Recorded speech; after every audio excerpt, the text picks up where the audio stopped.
chat for you when you go in if you want. Try that one. Hello. There we go. Maybe that one's working. Can you hear me? Those watching on the internet. Can hear. Brilliant. Well done. Thank you, Mel. I unmuted so I could hear. All right, I was going to say, I can hear you on Zoom. It's brilliant. So, welcome to Heavyweight Gaming. If you don't know what we do, we play Dungeons & Dragons. We play tabletop, really, as often as we can on the channel. And, yeah, it's great. It's lovely. I had a week off last week, therefore no other stuff got streamed, done by me. So you had the lovely Roberto, a.k.a. Arcane himself. He ran a two-parter of Masks, which was funny as fudge. So you can go check that out. The 2 parts will be released on YouTube. What are we on? Tuesday tomorrow. So you can go watch them on YouTube. They are still on the Twitch VOD, so go check them out as well. We seem to be getting lots and lots of more views on Twitch. It might be a glitch, but I'm taking it as popularity. So go spread the love. So yes, welcome to the channel. Social media, you can follow us on Facebook, Twitter, and Instagram. Just search Heavyweight Gaming, and you'll find us, and you'll get to see what we're posting about and what we're doing, what we're planning, etc., etc.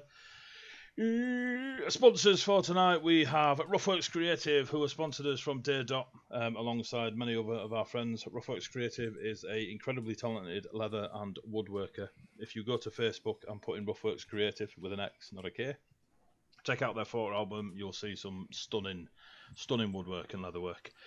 His most recent thing was a couple of cyberpunk-inspired dice trays put together with magnets, where the bed of the dice tray lit up beneath and changed colours to fit the cyberpunk theme. So they were very cool, and we gave them away on our charity stream. So thank you very much, Ruffworx. And our other wonderful sponsor is Ashana, who is a glass crafter and across the big water. She does a lot of streaming on her side of things. She streams on a Tuesday. She is live right now as it happens. We will likely raid her at the end of tonight's session. But she does lots and lots of glass figurines and such. They are incredibly beautiful. I fell in love with them the first stream I saw her do, and I got to play D&D with her last year sometime, and it was great. So we grew from there, and she's planning on sending over some little, what she calls dice protectors, which are little draconic glass figurines that are about just a little bit bigger than the D20 to ward off evil spirits, aka Mel. So your dice will roll wonderfully. Rude. I'm just going on the rumours, Mel. Just going on the rumours. So thank you to Ruffworx and Ashana for sponsoring the show. YouTube, we have a YouTube channel. Go search Heavyweight Gaming. You can see the wonderful stories we've been creating since March sometime. This is session 19 of Fables Among Titans. So yeah, jump on. Tonight we don't have Zandria. She's on holiday. So she's having a lovely time. So she did pop in earlier to say hello, and she popped in earlier. Luke enjoyed the experience. But yeah, Zandria will not be with us this evening, so she's going to be Pacific Rimmed by Kesvion. That's not a sentence. What do they call it in Pacific Rim where they take over the robots? Jaeger. Yeah, it's going to be Jaegered by Kesvion. Wow. By Luke. By Luke. Who plays Kesvion? Who plays Kesvion. Mel, you can do this next week. Dual wielding characters tonight. Yes, alongside scimitars. We do have a new person who has joined the party. This is Leo, who we will put up links and stuff in the chat where you can go follow them. They're an incredibly talented artist, more so as I spent the last 20 minutes just drooling over their artwork. So we will pop up some links for them. But yes, Leo has joined the party. So everybody say hello, Leo. Hello, Leo. Right, so is that everything? Background music, we use Syrinscape, so it is done on the same mixer as the Zoom call, which is slightly annoying, so it may sometimes be quite loud, other times it may be too quiet. Please let me know, and I will try and adjust it as best I can so it's not overwhelming for yourselves or too quiet for yourselves. Fortunately, the players can't hear it through the Zoom call. They'll just have to watch the video after and experience the ambience. It is weird going back and watching it and being like, oh, that music's epic. Yeah. Would have been really cool to hear that while we were battling. The silent fight. Last thing. We do have a system in place. If you wish to donate 200 bits to the channel, and this particular session, the players will get a free team reroll. that they must use this session. They can only hold 5 at any one time. They can't use them on the DM's rolls. Yeah, 200 bits per reroll. I believe that is it. So, time for recap. Yes, it's been so exciting. Let me get my little Syrinscape. See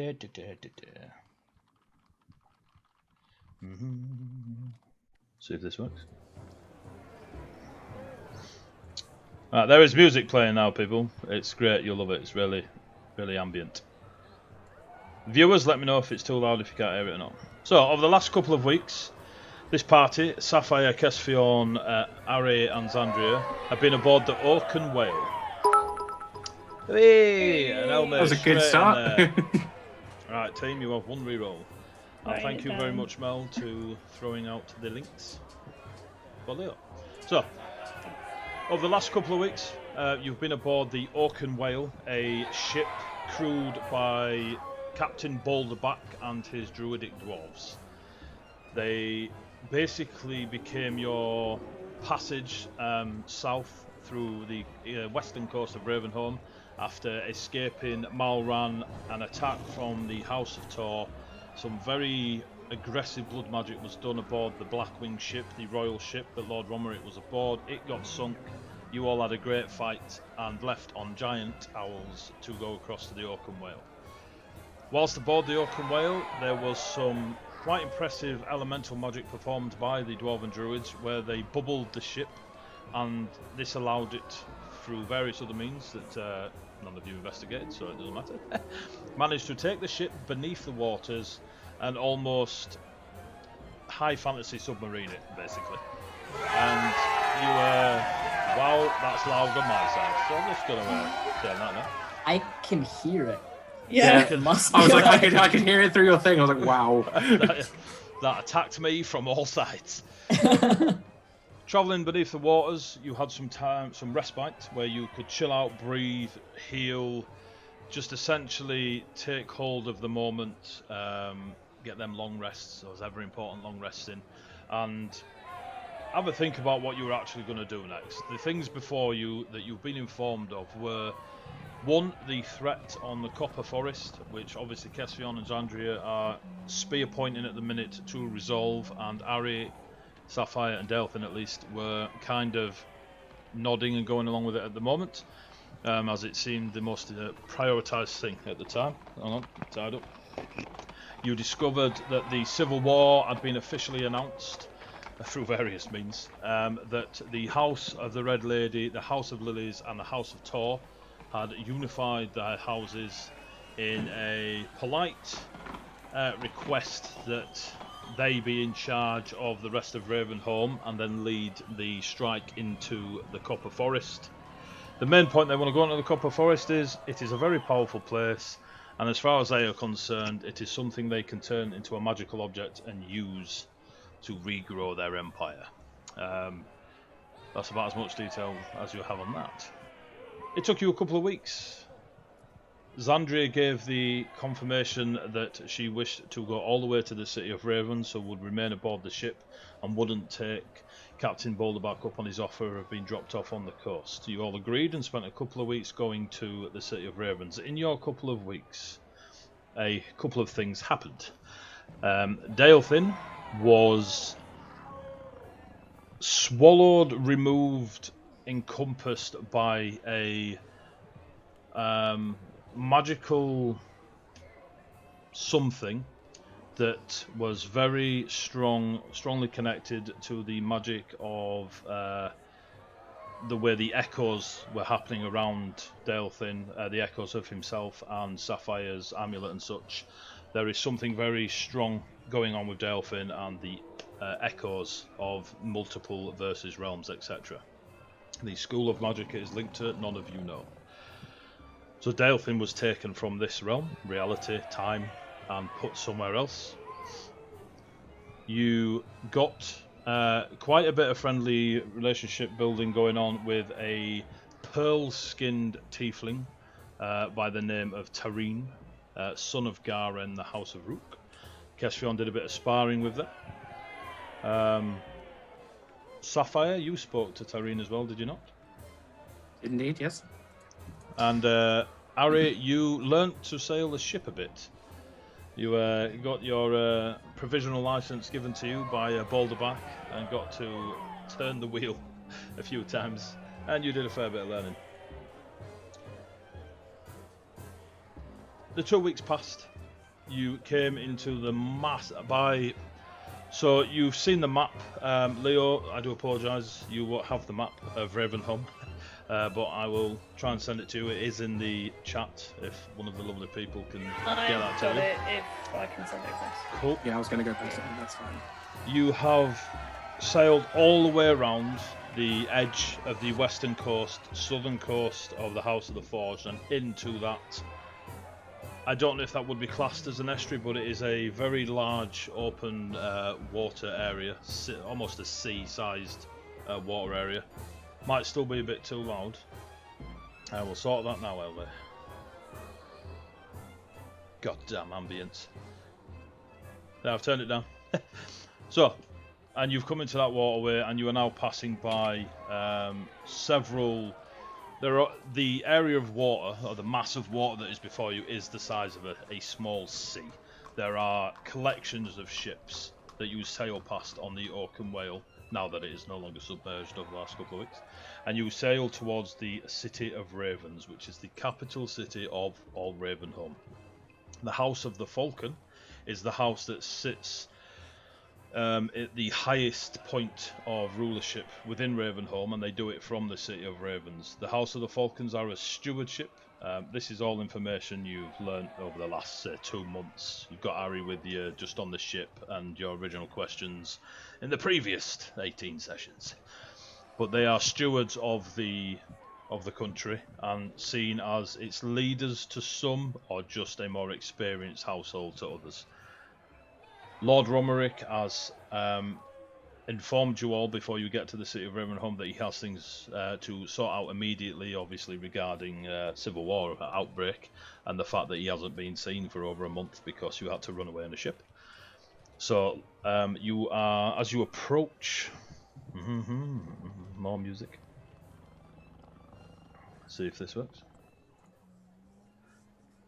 As you approach the port dock area, I will get my little page of loveliness. So the port of the City of Ravens is enormous. None of you, including Ari, have ever seen such a sight that, like, even when you went to Ebbendorf itself was quite an impressive port town, a port city. This dwarfs it. There are rows and rows and rows of docks with huge ships from a mast, 2 mast, 3 mast. Small fishing boats, rowing boats, passenger ships. The entire dock area looks like a almost multi-story car park upon the water is the closest I can get. There are smaller boats that are directing larger ships in and out. It is just, as far as you have seen sand dunes for Kesvion and Zandria, imagine the deserts filled with ships. There are just an uncountable amount. You could count them, but at first eye, you can't guess. That's probably a bold assumption. Yeah. We'll be rolling for that later. Give me a counting check. It is a massive, massive port, and that is before the city itself sprawls back and up. On the hills that it is built upon, going further back into the lands of Ravenholm. There are no walls that you can see, no high walls around the city, or at least from the port side. This is no shock to Ari. Ari, you are fully aware that the City of Ravens has never been under threat enough for anyone to consider even building a fence, never mind that was too loud, never mind a defensive wall. So the city itself spreads for a couple of miles back from the coastline. The architecture of the city is ancient. It is incredibly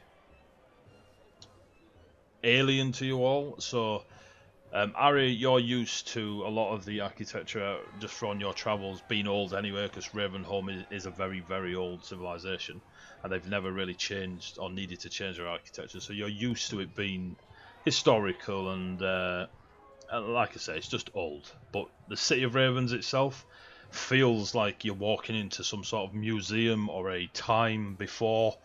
It's quite a strange feeling. Yourselves, you just notice that the way things are built just looks a bit different.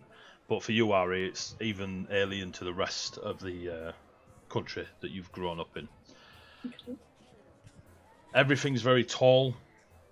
Everything's large. There are buildings that are so high that coming in on the ships, you can't really see the tips of them as they seem to reach, touch, grow beyond the low clouds that you've come akin to in Ravenholm, those dark grey clouds. There is a element of wonder as your ship approaches. It bobs out, waiting for its turn to come in. Lord Romerick, via the magics of the crew that are on the ship, sends word, and an escort of smaller vessels, all bearing the banner of the Falcon, arrive and escort the Oakham Whale ship into dock. And there is a parting of ships, almost like an honour guard of the ships, that allow you to sail in. Reaching dock makes it even grander and bigger, does the view of the city, as now you are closer to the buildings themselves. It is like when you stand, you look up to the sky and you lean back, and after a little while you just fall over because it's just so endless. If none of you have done that, I recommend it. It's highly fun. It is a grand place of a historical time, and not as dark. So a lot of the architecture in the other cities has got a strange dark iron or a very dark grey stone built to it. Whereas this place, its towers and buildings have a lighter colour to the stonework and metalwork. The rooftops are of a cool blue slate, or a grey blue slate. It does have a brighter feel to it than the rest of the city, but it definitely predates a lot of the rest of the country's things. There is quite a busy going on the dock. You can imagine that they've been waiting for Romerick since word was sent. The escort comes in, the ship hits the dock in a very nice, professional, controlled way. And then all the escorts come down. There are rows and rows of guards, all dressed in the regalia of the House of the Falcon. None of them have a ranged weapon upon them. They all have a shorter blade at their sides and a small buckler. They all have falcon wings or bird wings engraved into their helms. It's very simple attire, but very obviously they belong to the House of the Falcons. There doesn't seem to be a militia presence on the dock of any sort, no low-ranking military presence, the only military presence, or anyone wielding quite a lot of gear of the city is those in front of you here to escort Lord Romerick. Lord Romerick has a quick word with Xandria off to the side as you are all coming off the ship onto the dock. Xandria nods a couple of times, Romerick smiles and bows and leaves. Xandria will on her way back to you. You see that Romerick gives you all a wave. Garina has remained on the ship of the Oakham Whale, and is going to take a small trip across it's directly across to into the waters of the House of the Forged, and she'll be heading that way. The Boulderback himself is given quite a large pouch of something. You can imagine coinage from somebody who has come down to meet Lord Romerick. There's a moment where Boulderback tries to give it back, but Romerick is having none of it, and the Dwarven captain takes the coinage with a low nod and returns to his ship. Xandria comes back over and simply explains to you all that you have been given free reign of the city for a while, and hands you these wooden coins, tokens. They're about a couple of inch in diameter, and they just have a falcon head on them. Very simple design, and they're just a bit of a free passage, show this in to get in the important pubs type That's ID. a terrible idea. ID. Rodromrix met them, right? To be fair, you did arrange a diplomatic meeting in a pub. So you've been given these exactly. You've been given these tokens to have a potter around. Xandria explains that you have about 3 days before Romerick is going to return from the high houses in the middle of the city. The city itself is enormous. Any place that you wish to spend coin or take, sleeping quarters or anything like that, will all be covered by this wooden falcon token that you have. And Romerick will return in 3 days to speak to you about the current situation and how best to take advantage of yourselves, or you could take advantage of them, and how you can work together with the whole Copper Forest, Civil War, House of the Eagles, etc. So you have 3 days in the City of Ravens. Good heaven! No. Sapphire is kind of awestruck by all of this. He has never encountered anything like this, and is just constantly looking around. Like, oh my god, squirrel. So many things. I don't think Kess is faring much better. I think this is the most people he has ever seen at the one time. In fact, this is probably the equivalent of all the people he's ever seen in his life up until this point, but all at the one time, and then some. So I think it's a bit... There's a lot going... If it just keeps going up and up and up. Where do we... Ari, you... Not been here before, mate. No idea. But generally, if you head towards out of the docks, you'll find some shops. Like, that's probably a good start, because we do need to stock up on everything that we lost on the other ship. And healing potions. So many healing potions. Should we find somewhere to sort of bunk down the next few days? Like, where do you even start? Somewhere cheap. Somewhere cheap would be good. Like, Oh I my think goodness. this covers room and board, but I don't want to take the piss. I'll find us somewhere. Come on, let's go. So you're looking for inn type thing? Yeah. Cool. So give me a investigation check, Harry. Oh. 17. 17. So the first few people you bump into and have a chinwag with, you get that default mix of dot worker, where they recommend every pub within a bloody 200 foot. Like, they can see 7 of them. All of them I feel come like he would recommended. know to kind of move away from All the of them docks a come little 5 bit. stars, but you can always get. They always know where the best beer is. You know what I mean? You work your way back on the docks, and you start speaking to those. Getting that little bit of information. There's a consistent couple of taverns and inns that pop up.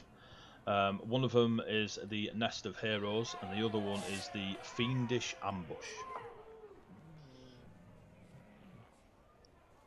And through the dot workers, you pick out from their bullshit, essentially. Those 2 inns, at least close by, have the better rep. Working your way further onto the docks and that, you give a little nudge and have a flash your charms to a couple of those that are in charge of the dock workers, and those that are paying gold to have goods either imported or exported from this particular port, which is almost a city in itself. It is that big. And again, the Fiendish Ambush and the Nest of Heroes comes out top of the recommendations. So you are fairly confident that one of those 2 would, or either of those 2 would suffice for what you are looking for. Okay. Would he have kind of got directions towards them? Would one of them be like further away from the docks than the other? The Fiendish Ambush is right on the edge of the dock, so as you leave the dock and hit the first row of major buildings, the fiendish ambushes there. The Nest of Heroes is a few street rows back, or rows of street rows. Yeah, it's a few back. Okay. I Good feel England. like Harry would. Good. Good You spoke England. well. My God, chat, shut up. You're the worst.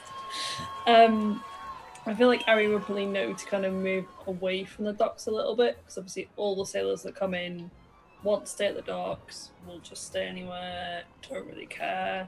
Whereas if you go a little bit further back, you're probably going to get a little bit more class, like a touch.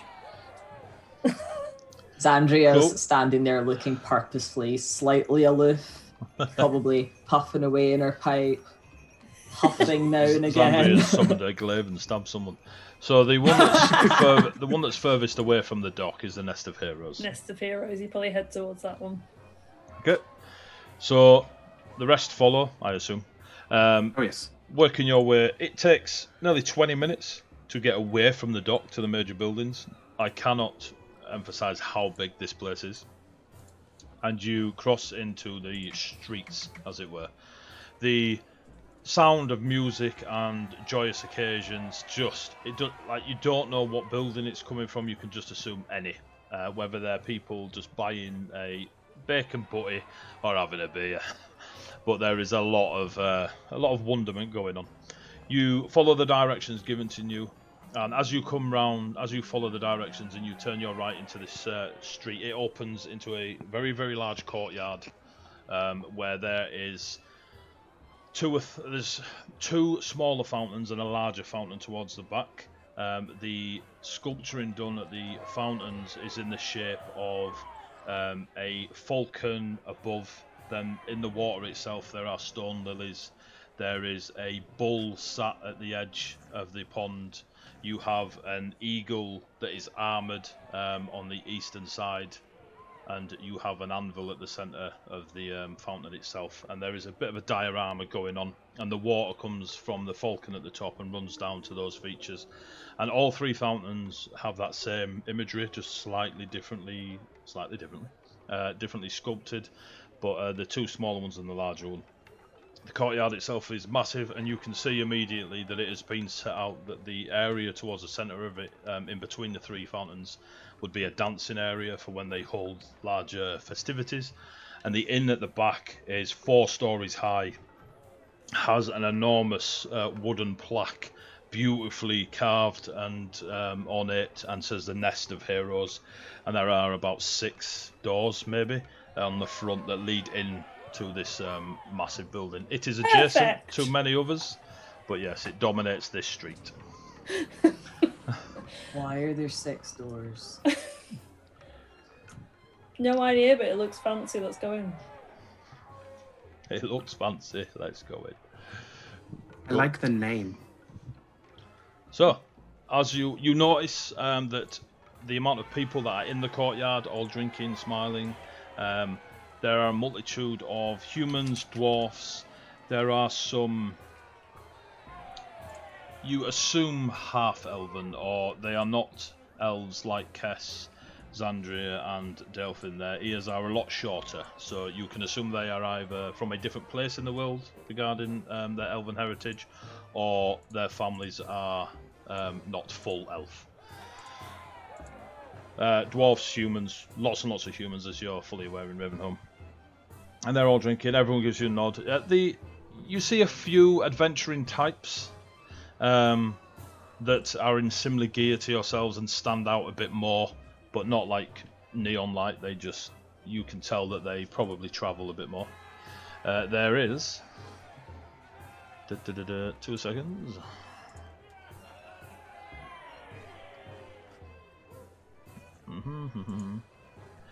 There is a human male with long auburn hair past his shoulders, and he's got a beard down to his waist. He has a small drum next to him, and he is loving whatever game he's playing that involves bone dice and the couple of people around him. He is enjoying it no matter the result, it seems. And he has a small silver booklet on his back, and on on the buckler itself, there is a shield with a musical note on the shield. And he's outside having a drink. You go in to the inn. I'll go to my other document. You love us going in all taverns, it's fine. Walking in. Taverns and taverns, the game. You've now noticed that the reason for the 6 doors is the amount of people in here. You need more than one entrance exit. It is rammed. It appears that everybody was correct. It is a very popular place to be, and it's easy enough to get to the bar because it's big. But if you just went on people alone, you'd how anyone ever gets served, you can't imagine. But it is rammed. What you notice immediately, yourself, Ari, is the memorabilia everywhere to King Reinhardt. There are bits of armor, paintings of this immaculate-looking human king with a long black beard, and it's very complimentary is the artwork to King Reinhardt, the monarch of Ravenholm for a long time ago. There is the very sword of the king above a fireplace. There's 6 hearths in this building. They've all got the sword of the king above them. It's a bit like a museum with a pub in it, and it is all dedicated to King Reinhardt. And then there are several smaller contributions to those that were close to Reinhardt in the good old days of when King Reinhardt was building his empire. You're pretty convinced none of it's real.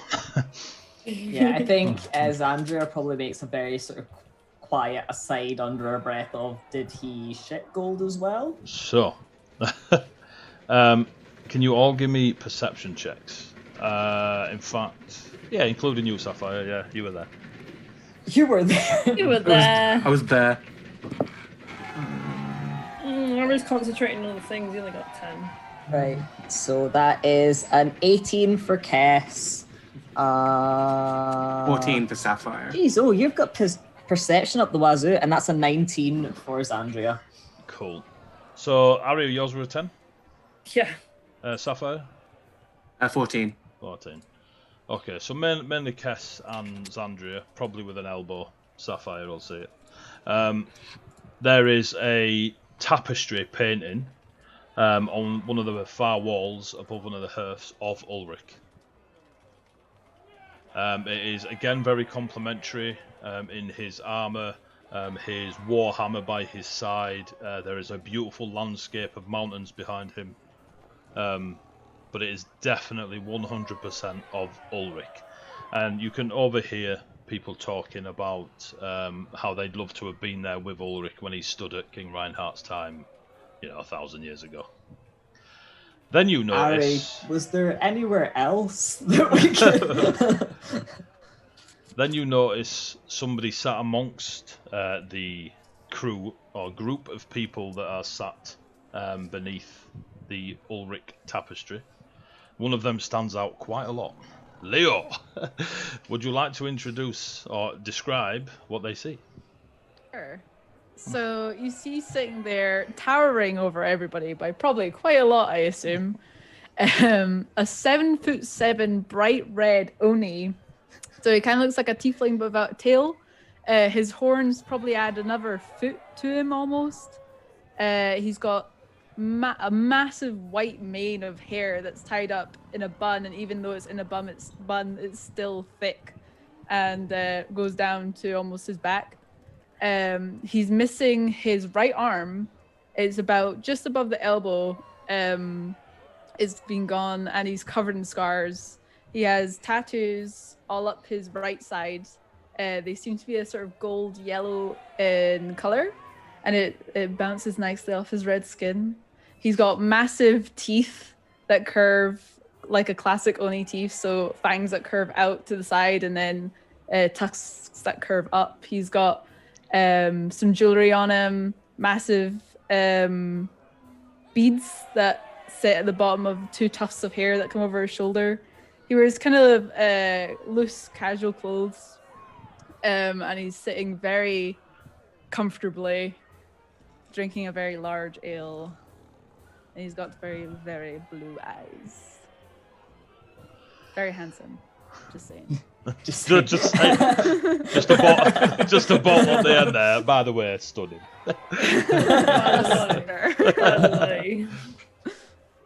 Ari, your radar goes off immediately.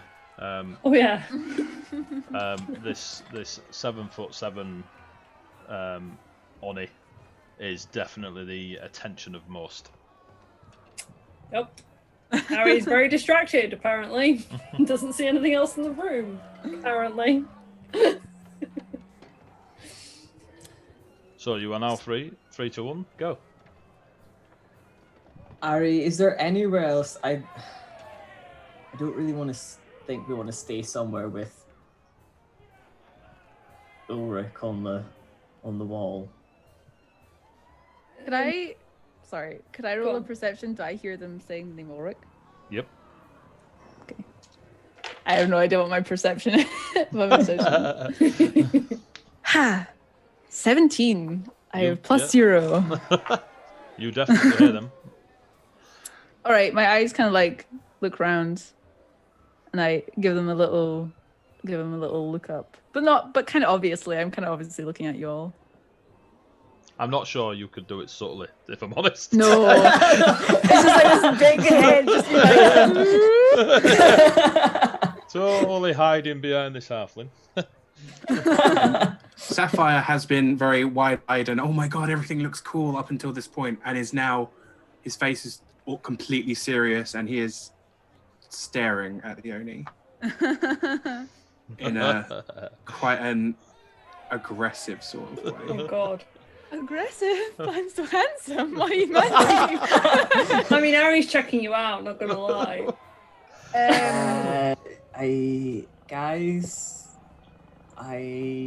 Sapphire? Do you know? Do you remember when we saw that white tiefling on the ship? Yeah. Yeah. Do you remember how I reacted at first? No. I hunt fiends. That thing is one of the most fiendish thing I have seen since I arrived in this land, and it is not of this land. Hi, Leo. You know this. I don't. Thanks. I mean, Clothing- the you clothing didn't looks. see that's- Ulrich up close, I suppose. So Is he fiendish also? I. What the hell is wrong with this land? Okay, the tiefling turned out to be okay. I will calm it down. Yeah, maybe don't start a bar fight. I'm not going to start a bar fight. I'm just going to keep my eyes on. Look, see, Ari is keeping his eyes on him too.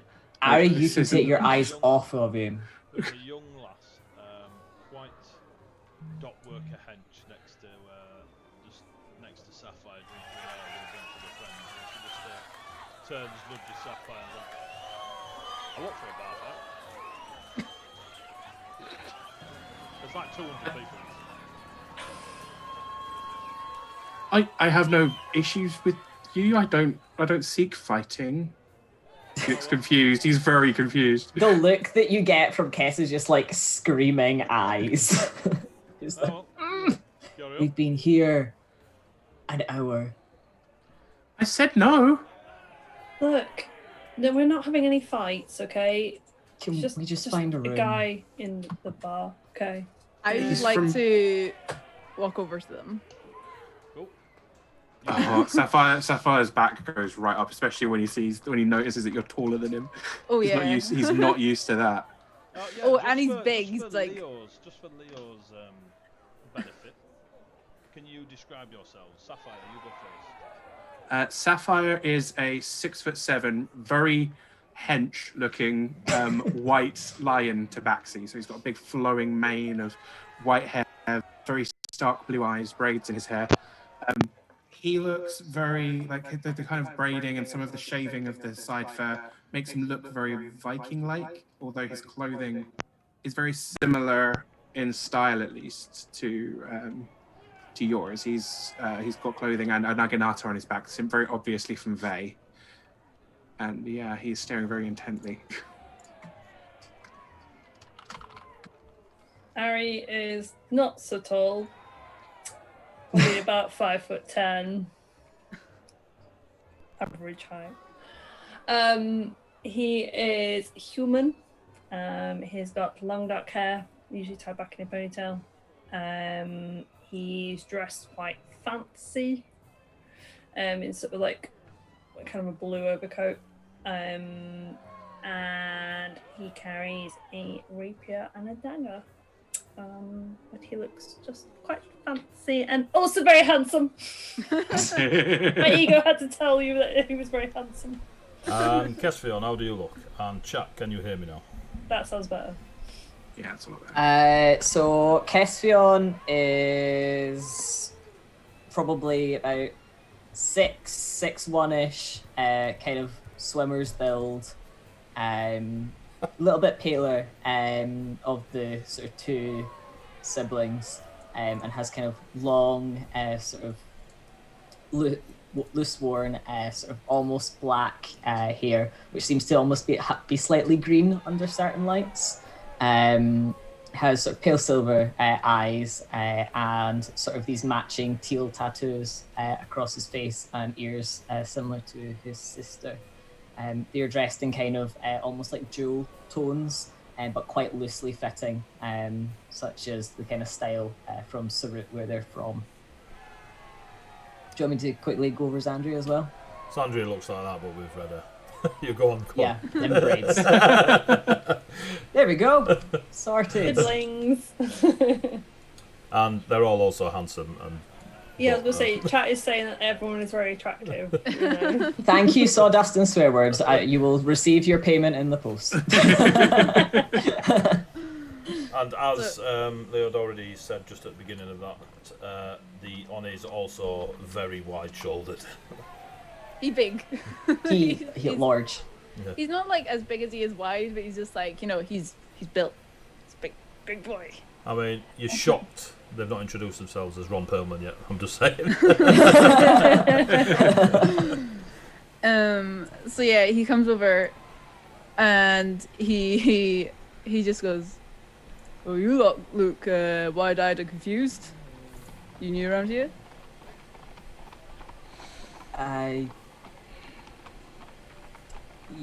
Yes. And he automatically like looks between like Zandra and Ari because they're the two that usually talk. No, you started. I'll leave you to it. Ari kind of leans forward. It's just like, hello. Yes. Quite new in here.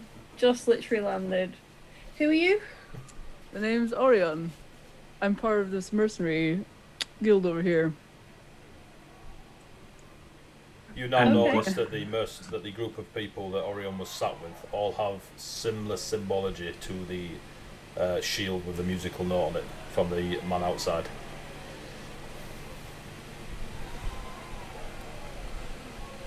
And what brings you to the City of Ravens, Orion?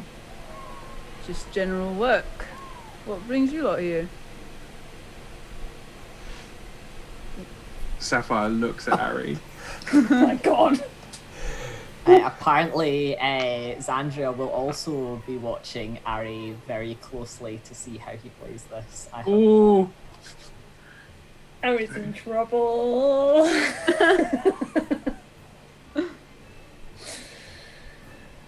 Oh dear. It's never stopped you before, Harry. Crack on. No, it hasn't. Crack on. It hasn't. Flirt with me, coward. I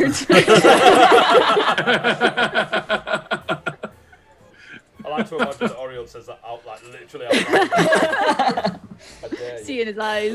Well, you lot just let me know when you need me. Oh, I have to breathe now. I'm like, oh no, I have to go into character now. Oh no.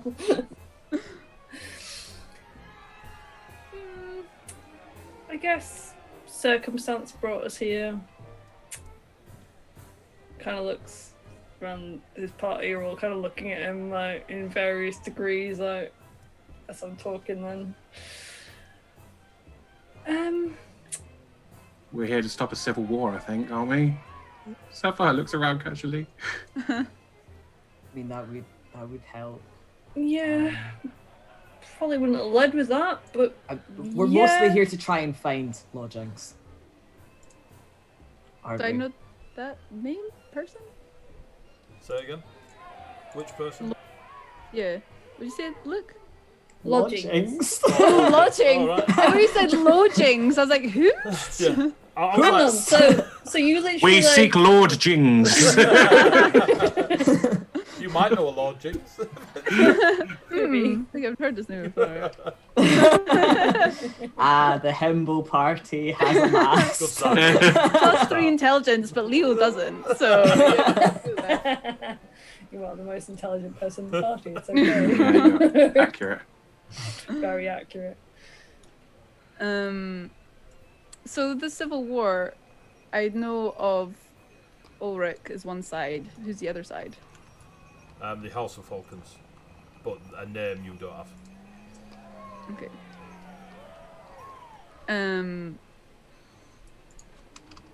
Why are you lot interested with the stopping of the Civil War? You just look at some adventurers to me. Yeah, totally. We'll get ourselves sorted and then we'll probably come over and have a chat. I think as he starts, as Orion starts asking a few more pointy questions, Xandria's hand will start like drifting towards the dagger on her belt, just slowly, not making any sudden moves, but she's nothing if not Consistent. bloody paranoid. He's not human. He's fine for that. It's not. You don't know. I might be in a big Doesn't- suit. Maybe don't you're confused, There's Kes. so much. If you just step out of the suit later, I'll be like, oh, it's fucking warm in there. Does not stop screaming for the rest of the campaign. Ah! Oh. So carry on. Sorry. So yeah, do you want a stealth or a sleight of hand check for that, or What? you What are okay you? with that just to be flavour? Is she just reaching for it on reflex, or is she pulling it? Oh no, it's just reflexive. I think. I don't think she's quite got to the point where she's like puffed up and posturing quite yet. Give me a sleight of hand. I mean, Jade has just put in chat, he's tall and Xandria needs to assert her dominance. Well, she might kind of like scoot, like kind of push forward a little bit as well. Then Jade can put it in chat because she's on holiday. So, I know, right? She's not here. so She there should is be no not dominance here. to be asserted. there we go. Let's not start the bloody bar fight. That is a 17. In fact, like, nah, screw it. You noticed that, Orion. All right. You would notice it. Like, there's no need for sleight of hand. Yeah. She wouldn't be doing it No. secretly. Okay. Yeah, it's not Yeah, really yeah. Xandria's way. She'd be like Yeah, he would just kind of glance down and picking like her teeth with it. Yeah. he's like, "So you lot wanting to stay here for tonight? It's pretty good. You can Yeah. come drink with me and my friends if you like." Sounds good. Yeah. I think that's a very good idea. We should definitely do that. Stop sharpening the glyph. He's such a kind person. Unless you're a fiendish thing. I think that's just Yeah, I think that would be good. I have we've only just arrived in town, so getting to know some people that might know the lay of the land would be a good plan. Just for timing, it is early afternoon, so like 1:30. So time to Tess get is drunk. looking at you, Sapphire, like you've grown a second head, because this is not how you have acted up until this point. Big soft boy over there. Uh-huh. Ari kind of glances around the rest of the kind of party and goes, yeah, we'll have a chat in a bit. We'll go sort some lodgings first. Guys? Yeah, lodgings and then return to drink. I think that's a good plan. Good to meet you, Orion. Nice to meet you too. You'll get Ew. kind of like a little bit of a head bob from Kess and like a Eldritch Blast from Xandria. and a equivalent from Xandria, a bit of a stink eye. Yes, go find your Lord Jings. I will be waiting. I mean, they're gonna stay here, spoiler alert, but he's gonna go to the other end of the bar to sort it. Gravy time. But, you know. Thank you for the follow box of magic. So, you head over to the bar at the far end, and Ari, as you approach the bar, there is a young gentleman there who introduces himself as Mr. Jing. No, that doesn't happen. There is a woman who is clearly in charge of the staff there. She is lost on my bit of paper. Give me a sec. It's gravy time. Oh, Greta Ravencliff, thank you very much for the follow. I'm using the wrong mouse. Cool. Yeah, so you see her. She has very light brown eyes. Eyes. It's the accent of Ravenholm. Very light brown eyes, but her hair is incredibly thick, and it is brown also, but it is so dark, so dark that you only notice the brown to it. Very similar to Kessa's green tinge. You just notice that she's turning a bit of candlelight catches that it is actually brown and not a darker colour. And her hair is the one thing that you, Ari, and your keen hobby picks up on straight away, that her hair is incredible. And you hear a couple of people talking to her, and the name Rowanna mentioned when they're speaking to her. She's mid-30s, maybe, early 30s. Okay. Kind of waits turn like a good human. Jesus. I've worked Points have bars. spoken. I've worked bars. It's horrible when people just start calling you Oh over. no, I'm sorry. That's not what I think. I know. Everyone was. But it's still a good human. And you see Rowanna giving orders out to the staff and quite a lot of the customers. She has quite a good presence over them. The ultimate landlady.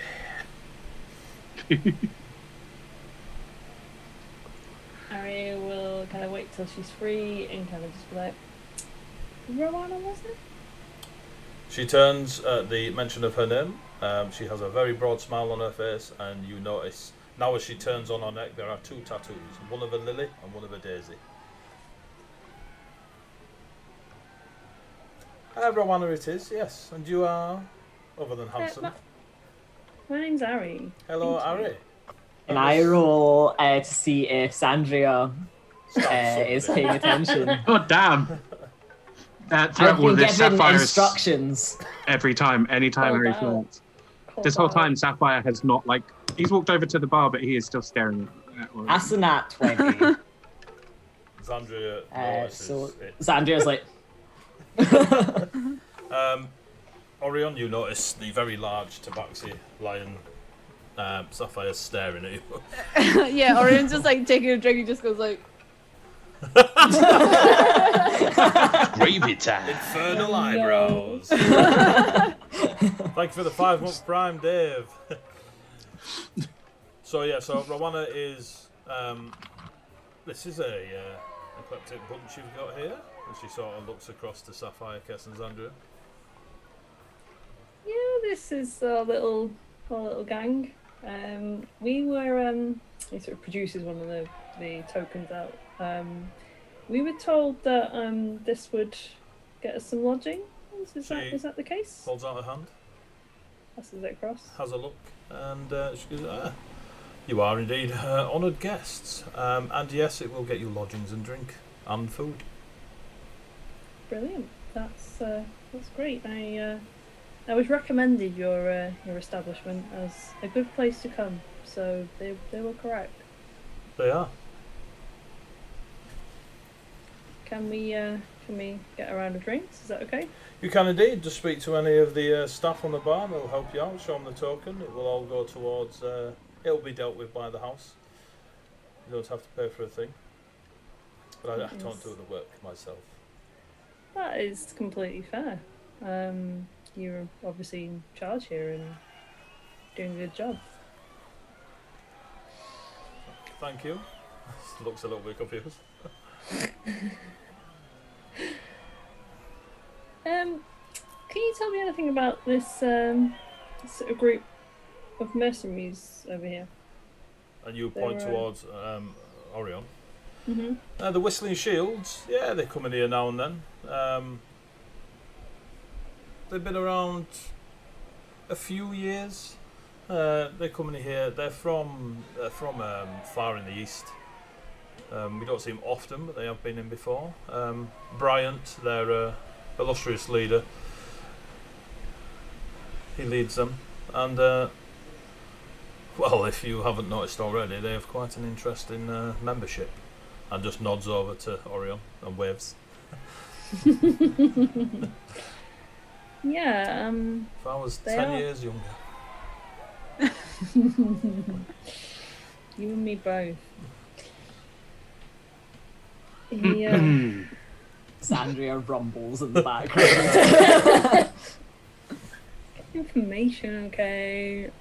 Okay, I'm just doing my job. Just doing my job. I'm so pretty. Just doing my job of being pretty. Anything? Are you looking for membership? Well, we're new to town. Just interested. Are you in your gold sash? No. Alright, cool. Well, they're well known, despite not being around that often. But they've been in town for in town. They've been here for a couple of days, maybe. Ship came in not so long ago.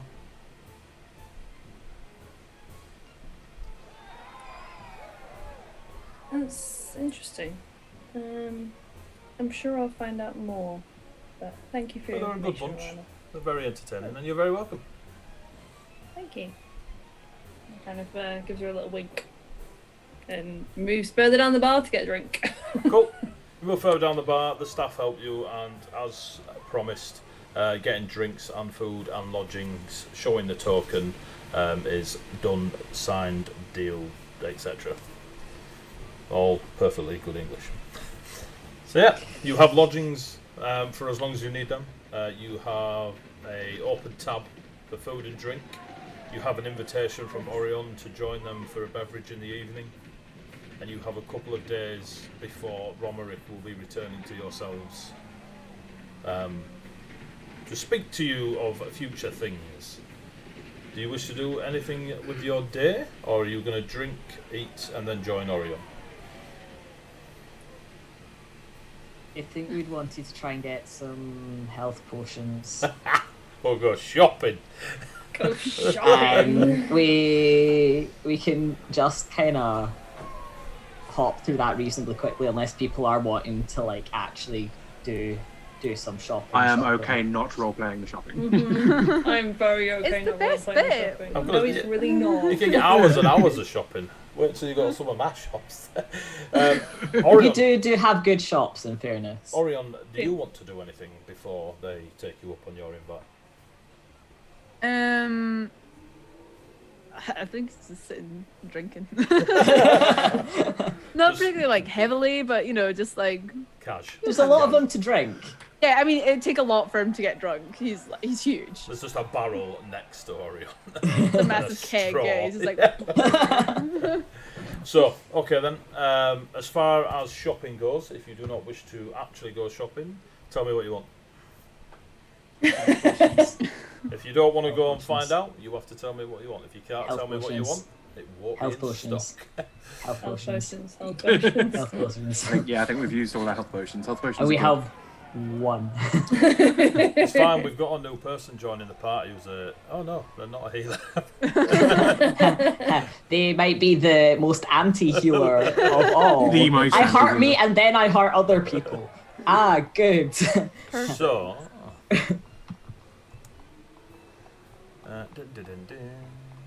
Where are my... Good thing you've got all the money, Ari. I was gonna say, how much money have we actually got? Spent quite a lot. This is Harry. I don't know. I didn't even roll up Sapphire with starting gold, so I have no idea how much gold I'm supposed to have. I mean, neither did I. I just assumed that he was gonna be a rich boy. I mean, that's very Ari. That's ridiculous. I mean, we have also got given gold along the way. I've written it down, but it's along the way. I have half a book of notes. Will have all started with 150 gold. Ari, you'd have started with 200. Yes. And then we got given. Did I get 150 gold as well? Yep, you as well. Because we Orion. thought we had 10. In fact, Orion, you've got 200 gold as well, Orion, for your mercenary work over the last few years. Nice. Andrea and Kess Just had to been make under sure, the impression Orion, that they had or Leo, 10 each. you did roll Yeah. Orion up as level 5, didn't you? Yes. Yeah, I did, cool, yeah. cool. For some reason, I had it in my head that you were like, oh yeah, cool, just rocked up level 1. It's just first thing you fight, like, dead. I might have 13 HP. Yeah. I mean, you've almost got as much as Andrea. And she's Yeah, level 5. almost. So, the potions that become available as you potter through the various shops nearby, there is a potion of greater healing, a potion of healing, a potion of superior healing, a potion of supreme healing. It's gravy time. Hey, thank you for the follow, Hina Shix. If I pronounce that wrong, I do apologise. So, the greater healing is 150 gold. The potion of healing is 50 gold. The potion of superior healing is 450 gold. And the potion of supreme It's healing gravy is time. 1,350 gold. Thank you I for don't the think any of follow, us Gregor have Durkin. enough health for that to be worth it. The rule of choosing not to roleplay with the shop is you don't get to haggle. Oh god damn! You can't be rocking up with roleplay skills and not using I them. know, but I also really hate shopping. So. Like in person, hate shopping. In real life, hate shopping. So. We are here to embrace those fears. So, Well, the siblings find 140 gold a piece each on them that they didn't know they had, apparently, in the linings of their boots. So that can get added to the kitty. Oh, yeah. Because we legit thought we had 10. And that we'd spent it. So we were like, well, Ari's got the money. so what do you To want? be fair, Ari did have the money of everyone that's essentially given. I mean, there's a sack of gold at one point, so you know. But I know he also spent quite a lot on the last town we were in where we had health potions. Do we want to just get some of the basic boys then? And divide them between? Because it's mostly... It tends, anyway, to just be to get folk back on their feet when we've got bodied in our own death saves. Not to Yep. make it. Yep, and Sapphire will happily hand over his gold. Be like, I don't know what to do with this anyway. I don't tend to buy things. I mean, I think we're definitely looking at either the basic healing or the greater healing. Like, we ain't looking at the expensive stuff. Let's put it that way. I mean, there's still 150 for the... It's 50 or 150. Mm.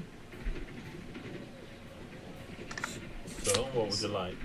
So, do you want to get two of the big boys and then 3 of the normal, of the basic bitches? Yeah, sounds good. So that's 100, 300, So, you're, what, 450. three of the basic? 3 of the basics, 150 worth of the Yep. basic, and 2 of the next step Yeah, so up. 450. So 450. And I'll give you 280 towards that. So I've done more math than I should have in my entire week, so the rest is on you. Could I say that Orion spent some of his money that he already had on health potions? You can indeed. Thanks. How much did he pay? 50? The normal potions of healing are 50 gold. Okay, I'm just gonna get 2 because I hurt myself. Often. There you go. For a living, literally. So I will say Yes. it takes you the afternoon to Yes. traipse around and get your potions. Get lost. So you've got Think 2 you found yourself. healing Probably and get lost 3 again. Normal healing. Okay. We would probably split that between ourselves. Yeah. So probably the Sibs with the greater healings. Sure, I've already got 1 basic on me already. Okay. So we've got Cass, I'll greater take and a basic. Yeah. a basic and a greater. Okay. Zandria with a greater as well, because she hurt. So after you drop 450 gold, you can make a note Yeah. of this. You were in the Arch Sword Village, is where Arch the Sword Village. smaller one of these. There's God knows dozens of districts in the city, but the Arch Sword Village. You went to a shop run by a female human by the name of Edelad. So Edelad. And she wore chainmail and had a trident on the wall behind her counter, but was very much selling portions of many varieties. Cool.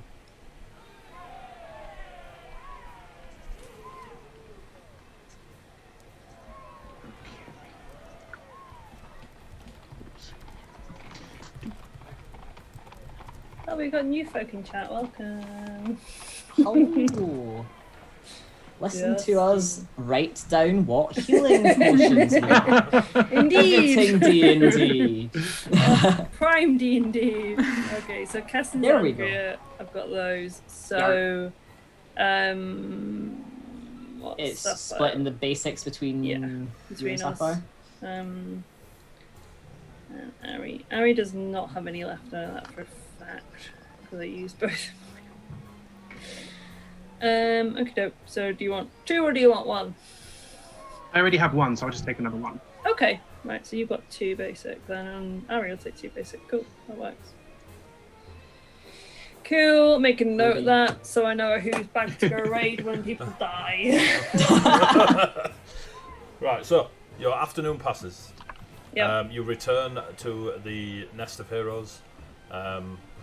You're not entirely sure if Orion has moved at all, but Orion and his group of mercenaries. There seems to be a couple of different faces now with the mercenaries, but you're pretty sure you'd notice if Orion wasn't there. They're still sat in the same area beneath the tapestry of Ulrich, enjoying a drink. There is a couple of dice games and strange red, white and blue tokens being moved around on a board, and they're doing a lot of gaming on the table in front of them.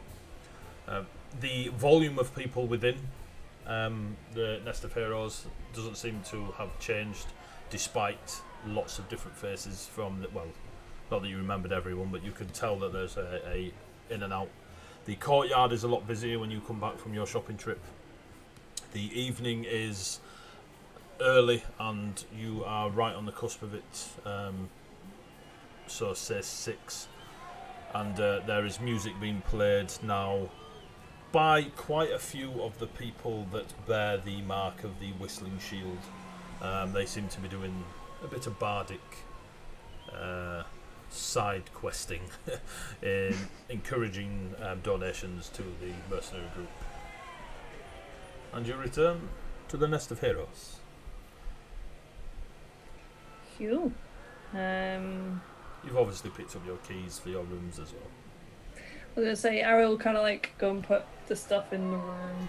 And then, So, like, Kess and Zandria, do you Yep. share a room or do you have your own room? Can you get like a double, single, do you single, twin? Yes. This is a Uh-huh. 4-story building in the capital city. I can't do the words, my dudes. What do you want from me? Bloody elves. Yeah, we'll share then. Cool. So, Sapphire, you have your own room, Ari, you have your own room, and Kess and Zandria share. Cool. I think after his little stunt on the boat, Dria's still a little bit knocked at him. True. So you are ready to take Orion up on his offer? Yeah, Yep. that's a good plan. Cool. Come sit with friends. Ignore you. What do you mean? Orion's just sat back in a throne doing this. He's like, yeah, it's good. Webbing everywhere. 3, 2, 1, go. Ari kind of sidles back across. So we were going to have some drinks, weren't we? Puts a new ale in front of Orion. Oh, is that for me? Of course it is. Great.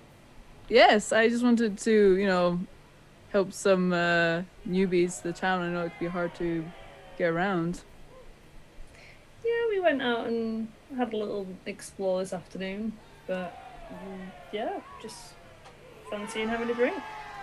At your approach, the rest of the people sat with Orion sort of move around joyfully, making enough space, pulling tables and chairs up to make the area bigger for you to sit, seeing that not only is Orion a massive entity, so is Sapphire, and makes enough space for you all to be comfortably sat, or at least physically comfortably sat, at the table near Orion. Is Sapphire still looking at me funny? Oh yeah. Okay. Noted. It's not like he's not being obvious. It's just more about he's clearly paying attention to you, and yeah, he's not like grinning and smiling.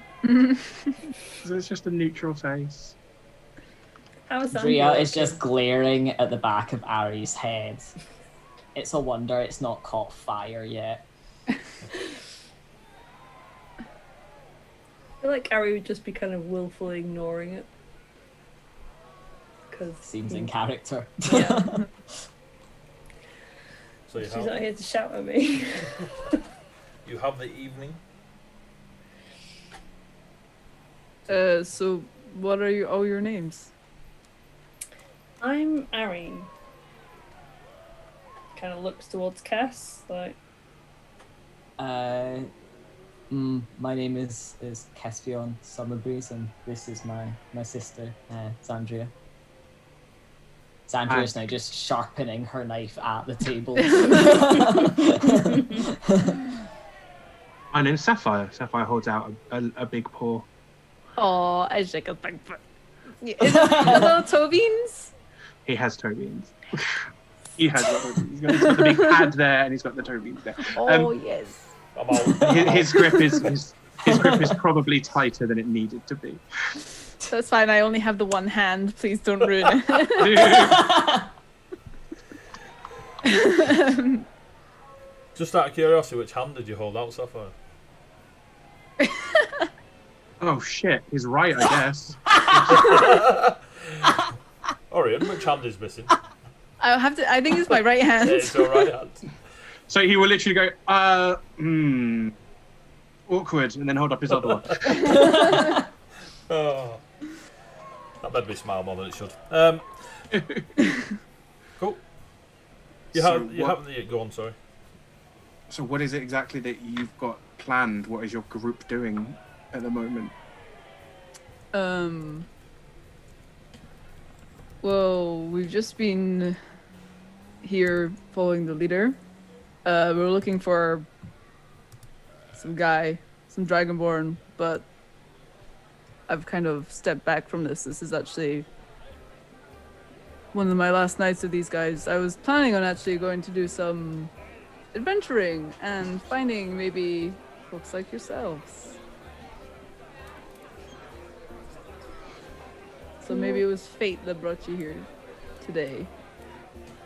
Maybe. What was your name? Sorry? Orion. Orion, nice to meet you. Likewise. Dria's got her I smell a spy. Gravy face. time. You said it was one of your last nights with these guys, so what makes you want to go adventuring? Well, usually when some sort of war happens, mercenaries are brought in, and I don't necessarily want to be forced into that sort of thing, as I've got other plans. You probably don't want to hang around with us then, because we have a terrible habit of getting involved in stuff we don't want to. I mean, I think that Let's go back to his drink. I think that sounds in a long time. inviting in a way. You know, I used to travel around with another group, doing more adventuring things and looking for money. You know, I'm not very fueled by that, so I was looking for a different job opportunity. I mean, I think it would be fantastic if you travelled with us. But then I'm rather new to this group, so I probably, you know, I want to roll an insight on Sapphire. I know, same. It's just like, oh, fantastic if you grab travel with us. I love that. I mean, I just got a nat 20 on insight. Yeah, there's no point me I rolling got 4. then. I will roll in case I get a Roll 20. No, anyway. I got a 10. I mean, yeah, plus 3, no. so... Ari will know. Ari will absolutely know that he is up to something. He's not meaning what he says. I'm just like, wow, this is a really nice line, man. What a nice mane he has. So silky. Ari will kind of probably give you a similar look to what Xandria's been giving Ari all night, and just be like, Behave. Behave. What are you doing? What is it you do anyway? Are you like you'll kind of gesture back to like the bards and stuff? Like a lot of you seem to have these. Oh no! I don't play any instruments or anything like that. I'm more of a specialist fighter. One of the lasses next to you, Cass, just sort of burps loudly, drinking a booze and like, Orion's good in a scrap.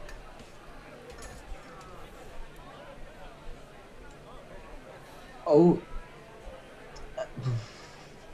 What? Specialist how? Do you pole arms? Are you? I fight with the aid of blood. Is this something that Cass has ever heard of in his cream puff? Give me a history check.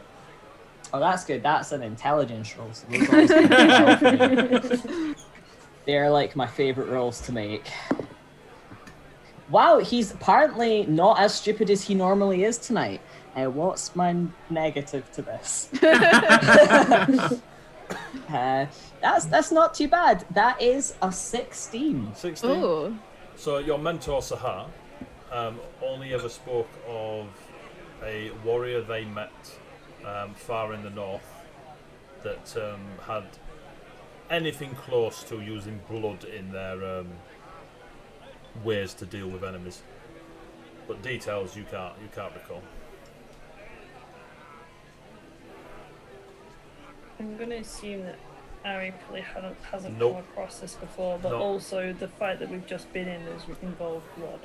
Yeah, the last probably a couple little of bit fights suspicious. were. The blood elemental is a big. Also, someone brought up in chat that said it's a bit hard with one arm, but you do notice he has 2 weapons and a 2-handed weapon as well. Wow. The drunken Okay. lass next to you, Cass, sees your face and just nudges you like, trust me. This has actually brought Kess into the conversation. So, I would hate if this is rude. I'm not particularly good at words. That's 2-handed, and you are decidedly at the moment one-handed. Sapphire lightly pats Cass' foot, like, damn! Even I'm not that rude. After putting your right hand out. He didn't notice at first. That's his excuse.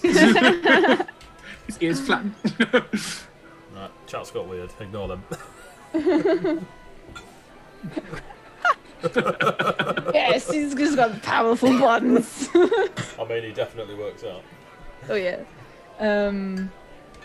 Again, I'm sorry if I'm curious. No, yeah. I I use a 2-weapon fighting. But I can't show you right now. Is it some kind of magic that you have, or In a way. just because we've had run-ins with blood magics in the past? Orion, is your good arm, is it covered? No, it's he wears short sleeves. It's out. It's got like tattoos on it and stuff. So is there markings of when you use your magic? Yeah, there's big scars all over his arms, like multiple scars, and on his chest and neck and stuff.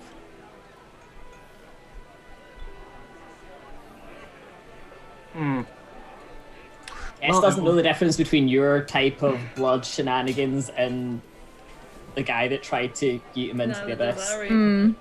So he's like, you don't turn into a big blood thing, do you?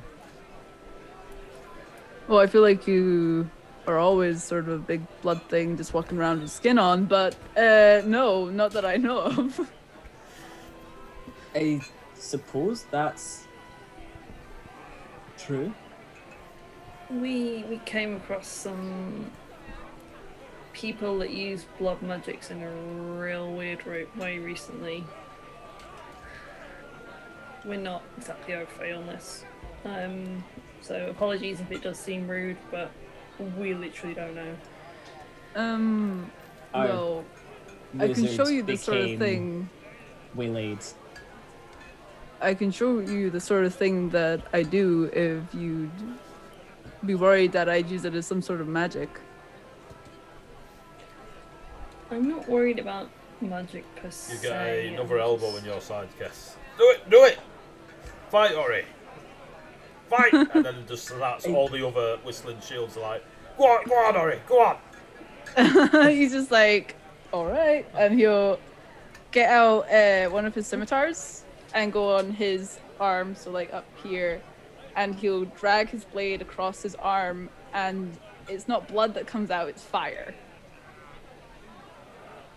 And also I take damage. I take damage. 2d12. It looks cool, but I'm sorry, it hurts. It hurts. Stingy. Yeah, he's like trying to not. He doesn't win. He's... So he's just standing there with like a bleeding arm and like fiery blade. Okay, so you can set your swords on. You can set your sword on fire, but how do you use your other sword? You have to wait and see. Puts his sword away and it goes out. His arm is still bleeding. The drunken last next to Kess is so close. Walks up to Ori, just puts a hand on Orion's shoulder. Jesus, Orion's shoulder, and you feel that familiar warm healing from one of your whistling shields, and they heal you. I have no dice out. Worst DM ever. What a great DM. I got 12. That we're like an hour and a half into play and you have not got a single dice out. You didn't go to the shop. I didn't need dice, alright? No, you're not here, Jade. You're not fighting anybody. You get 8 points, Orion. You Oh, get lovely. 8 points of healing. I'm all better now, thank you. All better. All better now. Like as that was happening, Sapphire was slowly raising his hand to the Naginata on his back. He just Oh, As you were man. slowly raising, it was slowly getting brought down by no. Killed twice by you guys now. Yeah, welcome to the game, Leo. Yeah. kind of curious to see how much I can be threatened in one night. I mean, nobody's actually put a knife to your throat yet. That's good. Yeah, I had that. That You're was behind yeah. Sapphire. that was my hello. So you have the rest of the evening to talk, swap, friendlies, etc., etc. Whilst the evening pans itself out, you enjoy a drink. Unless there's anything specific you wish to talk about right now, we're going to take a break. No, I think Kessel probably, upon finding out that you're also a two-weapon fighter, he'll kind of be sort of talking to you about different techniques and stuff like that, because no one else in the party is also a two-weapon fighter. So he's just nice to have something he knows and can talk about with someone. Well, me and my rapier and dagger are going to go away then. You're a rogue, it doesn't count. Oh, wow. So Sapphire's mostly just curious about where you're from.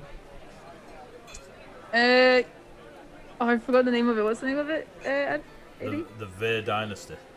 Oh, I say that. Cool. So before we get into that, because that's now going to open more We'll go for that conversation, after the break. Yeah. we shall have a quick break. So we normally break at about 1:30, going a little bit over, so we're going to take 10-15 minutes to go grab a drink, have a quick bio break, and return. So please stick around. During the break, you will see a bit of a slideshow of people that have contributed to the stream in various forms. Go check them out, they're great people, etc., etc. And yeah, stay tuned. Stay tuned. Bye break.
Hello, people of chat. I hope you're all having lots of fun. We are back from our lovely break. Hello, Hina Shix. Sorry if I'm getting that wrong again. It's great that you're getting lots of D&D questions out of the way. This lot are brilliant. Ask them more and more. Force them into telling you everything they know. So, if you enjoyed part 1, great. If you missed part 1, this lot are in a pub trying to get to be friendly with Orion, who is quite friendly with them. There's been Naginata's pulled, there's been fiery swords, there's been hands-on daggers, flirting, who knew. But yes, so, just before the break, Sapphire asked Orion where they were from, and Orion answered with the Vey Dynasty. We've had the break, we're back in on that, and we will jump back in on Sapphire's reaction. 3, 2, 1, go. So Sapphire raises an eyebrow, but doesn't look surprised. Yeah, I kind of figured you may have been from Vey somewhere. You aren't exactly dressed Western. And he indicates his own clothes and goes, I was from a monastic order in Vey, so I understand. Oh, whereabouts? Oh, me? I was in... Damn it. So glad I got all this. Yeah, no, I was like, don't get too deep, and then I immediately asked you a very deep question. It was like immediately. Okay. Well, I flick. I did my training at the Temple of Hawa, so to try and gain peace and balance. Orion, give me a history check. Okay. My sensei took good care of me. I was gonna say Orion probably doesn't know much. He knows 12 much. 12 much? Yes, sounds like a temple in there. Yeah, sure. He's just like, oh yeah, cool. Yeah, we, we're pretty trained to hunt fiends. Yikes, bro. Yikes, bro. Oh yeah. Plenty of them up there. Yeah, I mean, it seems every other day that, once we put a group down, there's another group springing up. I think it's part of the reason why I'm here. There's some very strange things going on in Vey. But, don't worry, I have friends who are fiendish. It's not a thing. Wow, the real world connotations to this are really horrible. Orion's just like, yikes, bro. That's a yikes from me, buddy. So what brought you over here? Well, I was part of an order, but it kind of fell through, so I left. And then I found these guys. That's about it. Insight check, Sapphire. Okie dokie. And that is a plus. Oh, that's a good one. That's an 18. That's not that great, but it was one of my good skills. Do I have to roll deception, or? You're not lying, are you? You're telling the truth. Yes, it's true. Sure. It's the truth, but just not very fleshed out. Do you wish to hide your deeper feelings of that sentence? I'll hide them a little bit. Go give me a deception. Okay. That's another 6. Oh, God. I'll be honest, I love how excited you get when you roll dice. Like the first one. So on your 6, during the, I worked for another order, but it fell through. There's an edge of sorrow in Orion's words. You just catch it. So Sapphire will kind of take mental note of it, but won't mention anything. But it actually, he seems like his entire like rigid, kind of, he relaxes a little. It seems it's almost like seeing some expression of emotion makes him calm a little. You do also have a reroll in case you wish to use it against the party. Well, reroll to lie to the party members. No, that's fair. Fresh starts are never a bad thing. No. Yeah, it was, the 10 years ago now. Oh, so you've been here for a while. So Not actually, necessarily just here, you know, going around. This is kind of what mercenary work is. You go around lots of places. that's actually really interesting. Have you ever had to travel up near the scroll? Have you ever had to travel near the what's the fucking name of the school? There it is. The Darshal Elysium. Have I? You probably travelled near it, but you've never visited it. You just know that it is a school of gifted. All right. Yeah, I've heard of it. I think it's one of the places I want to go. Although I've very much decided that I feel like I kind of owe this group a little, so I'm kind of traveling with them for a while. Oh yeah, you. I think you said earlier that you're new of them. Yeah. Don't worry about Xandria staring daggers at you. She literally held a dagger to me, so it's. Yeah, Orion just looks And at her. then she just goes thump with it in the table, and then takes a sip and just looks the other way. Yeah, very welcoming. They've been through a lot, from what I can gather. Yeah, how long have you all been with each other then? As in, like, to the rest of the party? Couple of months. Few months. So We met Arya a few months back in Ebendorf.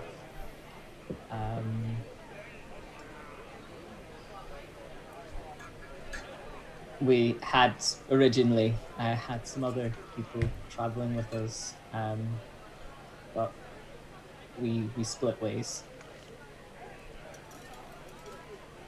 It happens. It does. He's just now got like, space He's and money like- out here. No opening.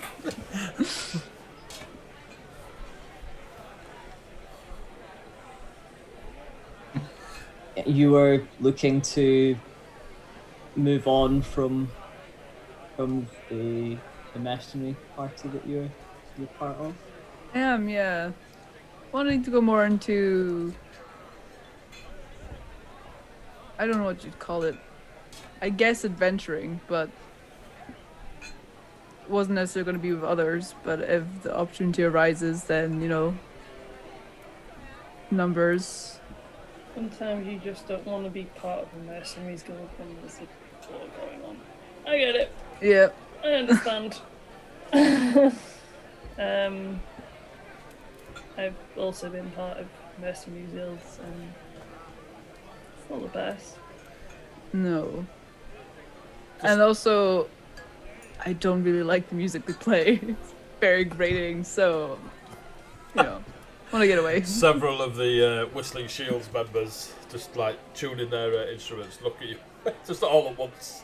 He knows. Wounded deep. He knows they're looking. He has insulted them probably a couple of times. A couple of 100 times every night around that bastard fire.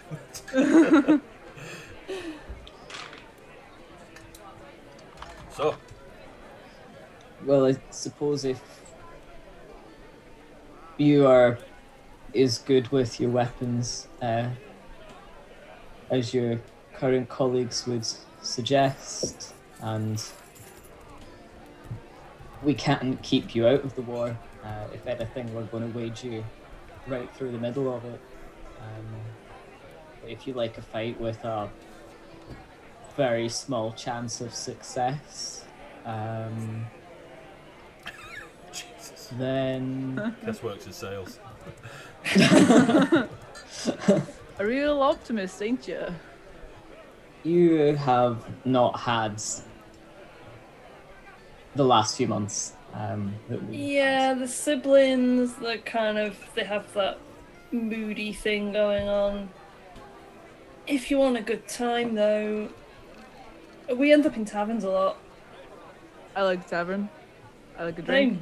Same. Yeah. Harry, it's at this moment in the conversation, or the evening, as the hours are passing, as there's quite a few quiet I moments. don't like the between way you yourselves. said Ari. I don't like it. You hear a familiar voice in your mind. By familiar, you can't, like, the name doesn't come to you instantly, but after a second or two it sinks in. the name Brock, B-R-O-C-K. And Brock is one of the mercenary group called the Savants, of which you are still part of. Technically. Technically. And vamoosed 2 months ago. This is the message coming in that train of thought. Brock sounds quite rushed and not panicky, but like startled. Harry, where are you? What's going on? I'm in Marchbrook. Shit's hit the fan. Gold to be made. By fan, I mean windmill. Oh yes, the daddy fan. Daddy. Shit's hit the windmill. Let me look where Marchbrook is, because I am interested. Marchbrook Not is near the us. capital of the Right at House the of the top. Red Lady. Yep. Always up with the red lady, eh? Sucks to be him. Yeah, pretty much. I'm presuming Harry can reply to this. Yeah. 25 Yeah. words. Oh god. He's kind of like, yeah, I'm not near there at the moment. What's going on? Can you leave it there? Yeah. The fire looks around. Harry's crazy. You get another message coming in. This is costing me power. Ulrich is going to war. Probably good work opportunities. Answer your letters.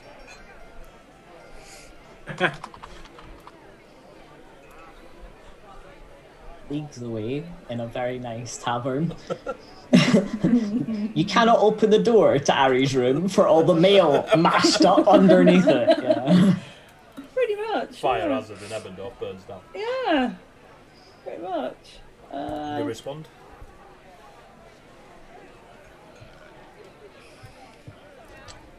Leave it on red in your brain. Kind of, yeah. Scene. Kind of what he's thinking right now. He doesn't like responsibility. Oh, it doesn't Harry.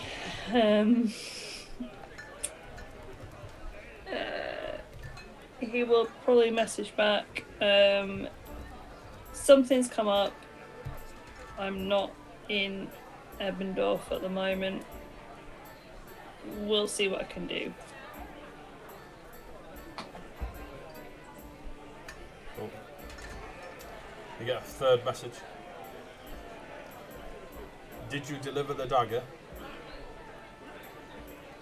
If you're not in Ebendorf, where are you?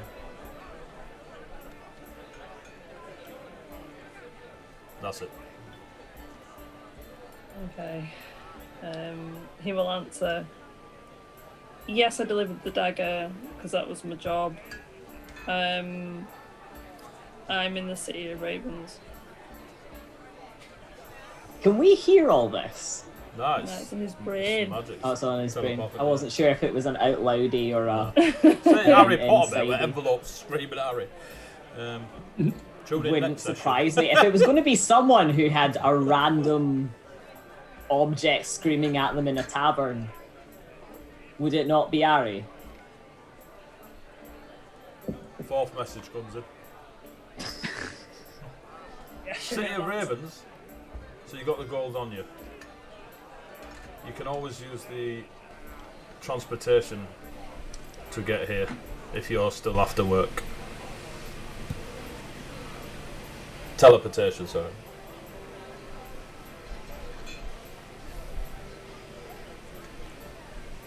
Don't die.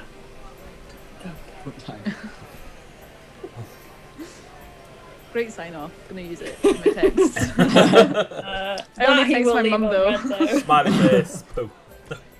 That he'll leave on scene. Okay.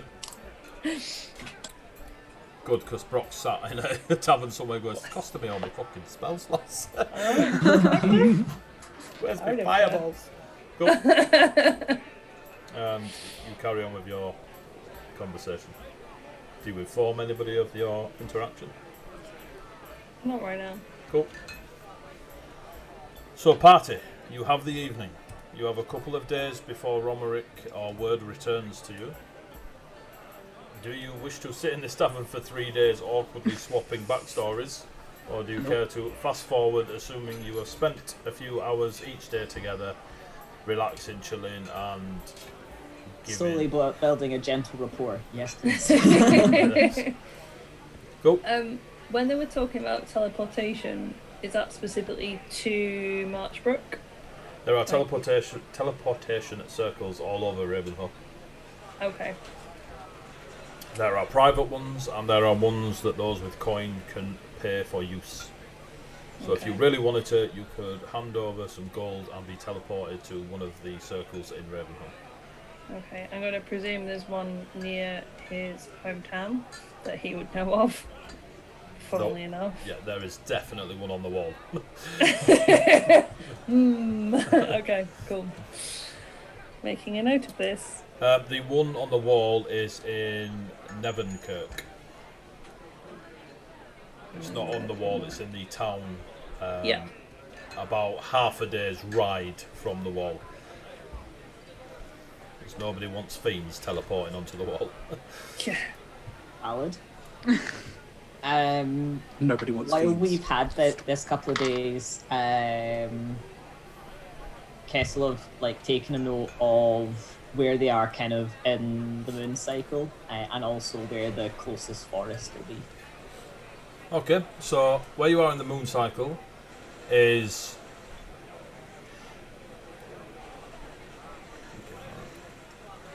it is close to full. Okay. It'd probably be 2-3 days before it hit full, but Yeah. it is on the cusp. Oh, cool. Nearest forest. Looking at the jaunty map that you've had, most of Ravenholm, if it doesn't have a populace built there, is forest. You can see if you, over the next few days, spend some time.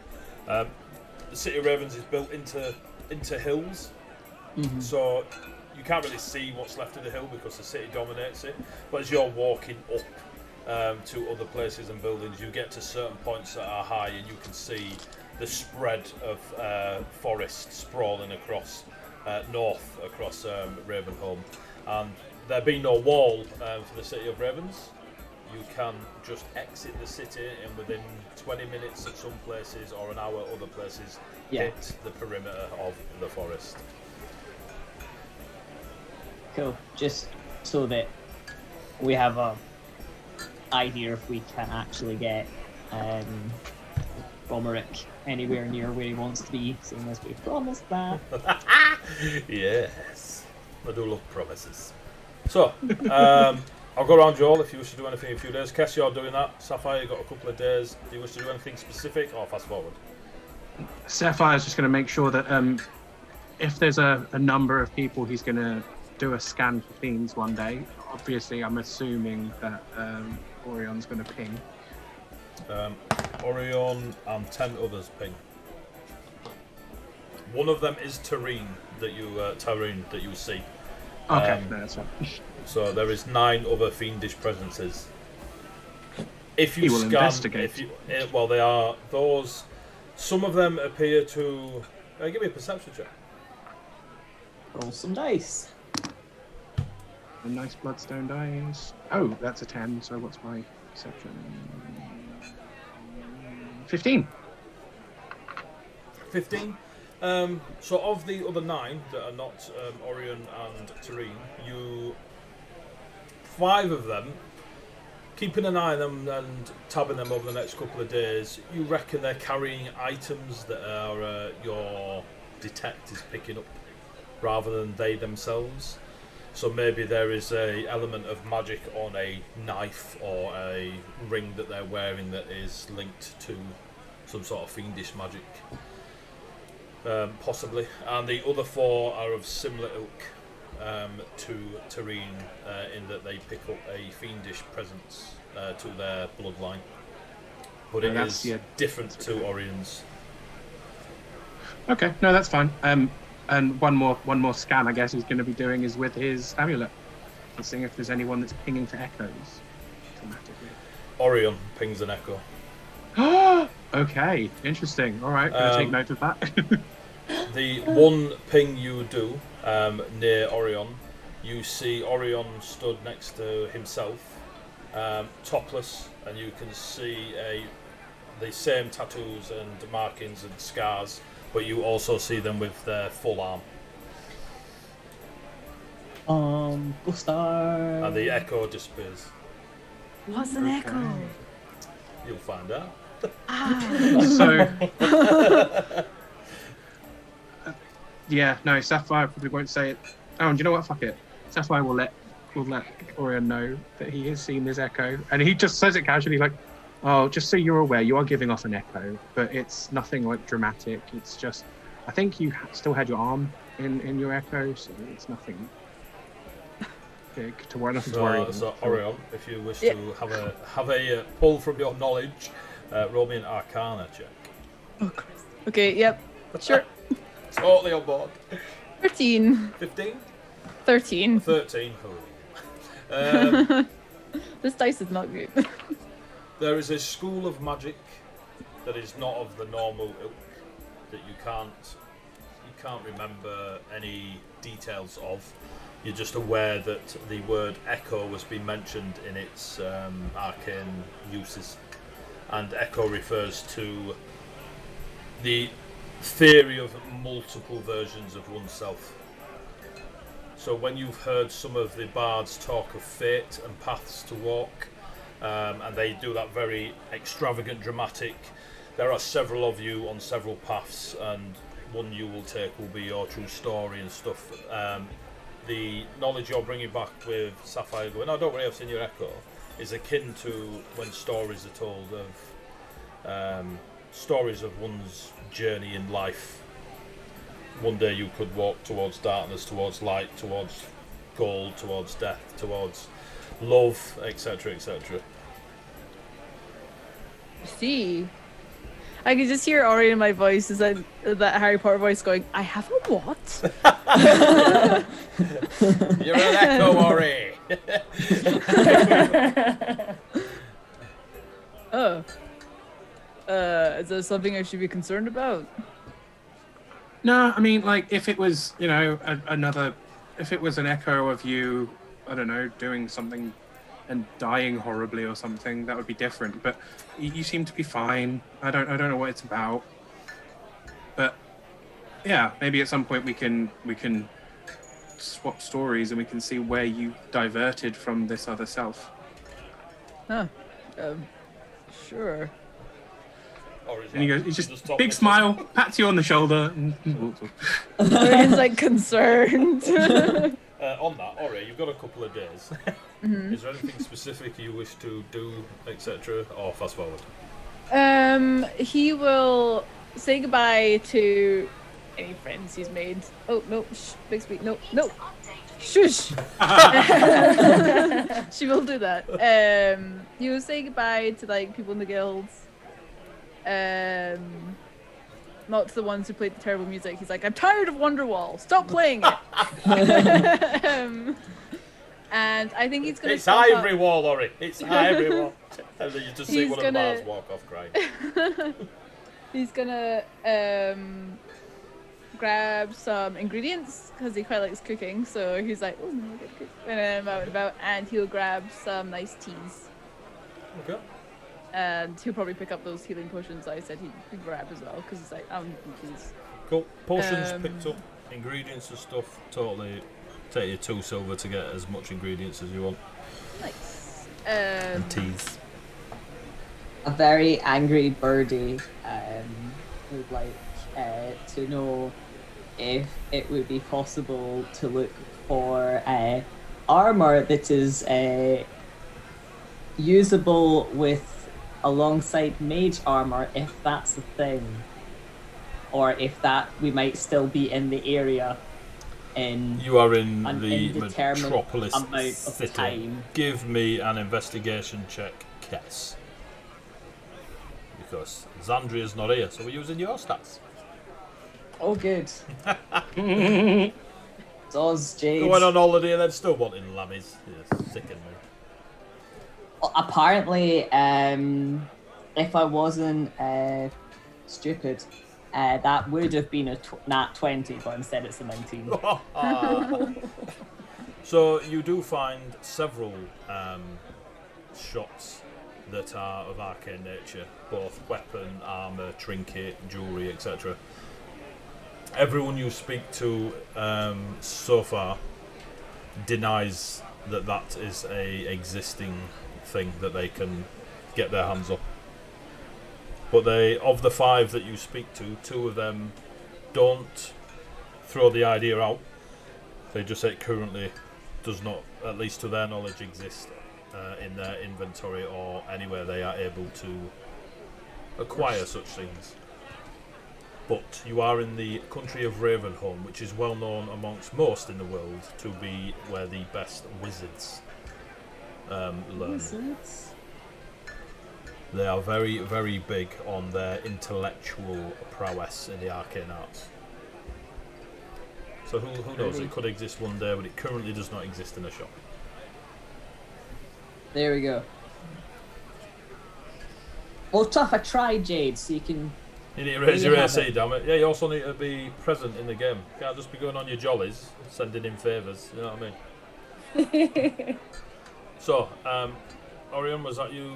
Were you good for potions and ingredients and goodbyes? Yep. Cool.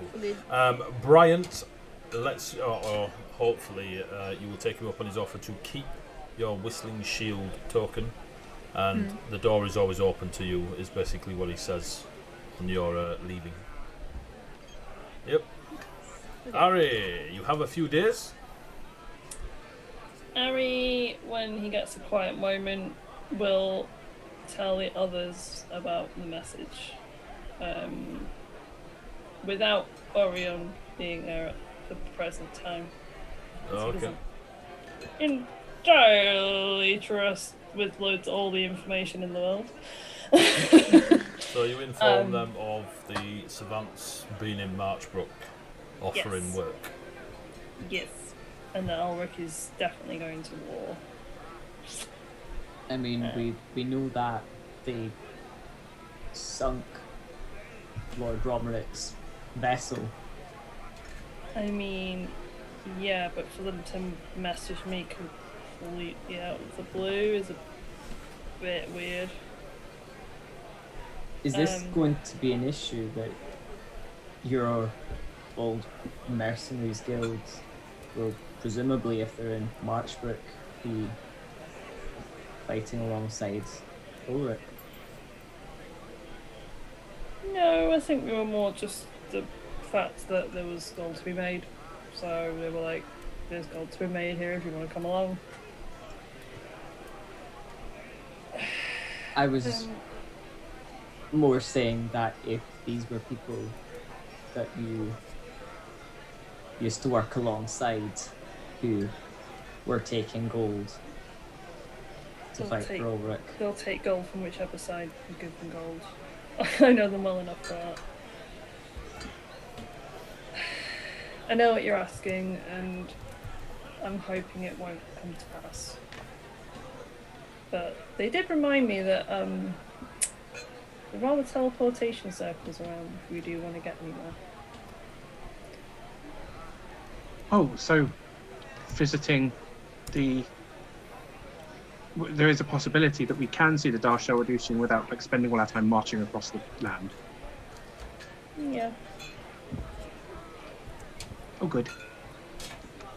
I mean... His tail swishes back and forth. He's quite happy. Like, I know we need to speak to the Copper Forest. But the Copper Forest stretches across the whole of Ravenholm. do we want to go somewhere else in Ravenholm first?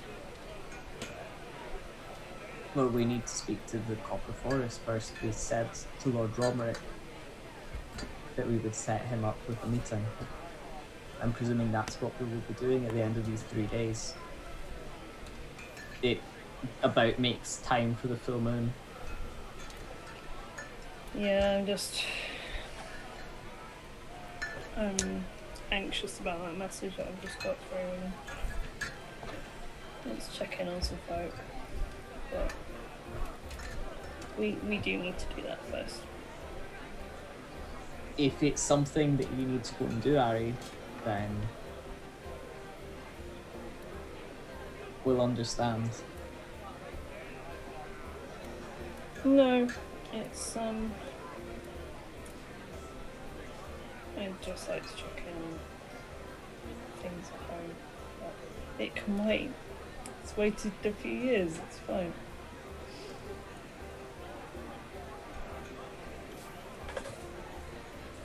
So, Copper Forest? Yeah. Awkward. Cool. So yeah, a few days pass. You bond on some level. You do the things you've wished to do.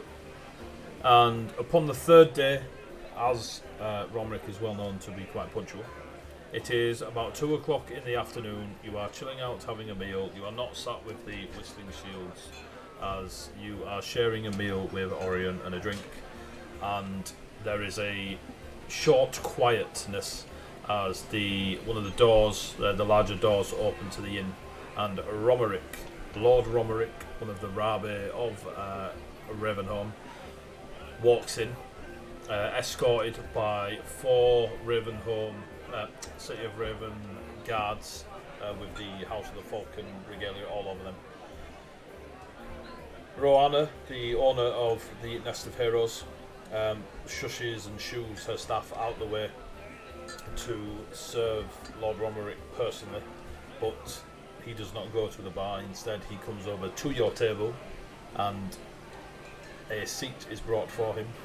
He sits and his guards take position around the table. Several of the people within the inn start to leave. Bear in mind, like I said, there's about 200 in here before. A good 100 leave, and the other 100 sit as far away as they possibly can because they don't really want to miss what's going on, but they are not going to come anywhere near it in case one of the House of the Falcon guards ends them. Lord Romerick sits very posture straight opposite. He glances over Orion to begin with, and then looks at Xandria. Lady Summerbreeze, I see you are well. Xandria nods. Lord Aristotle, I have word from the Ivory Wall for you. I have spoken with the other Rabe and the Viceroy. It is my understanding that the... Let me turn that down.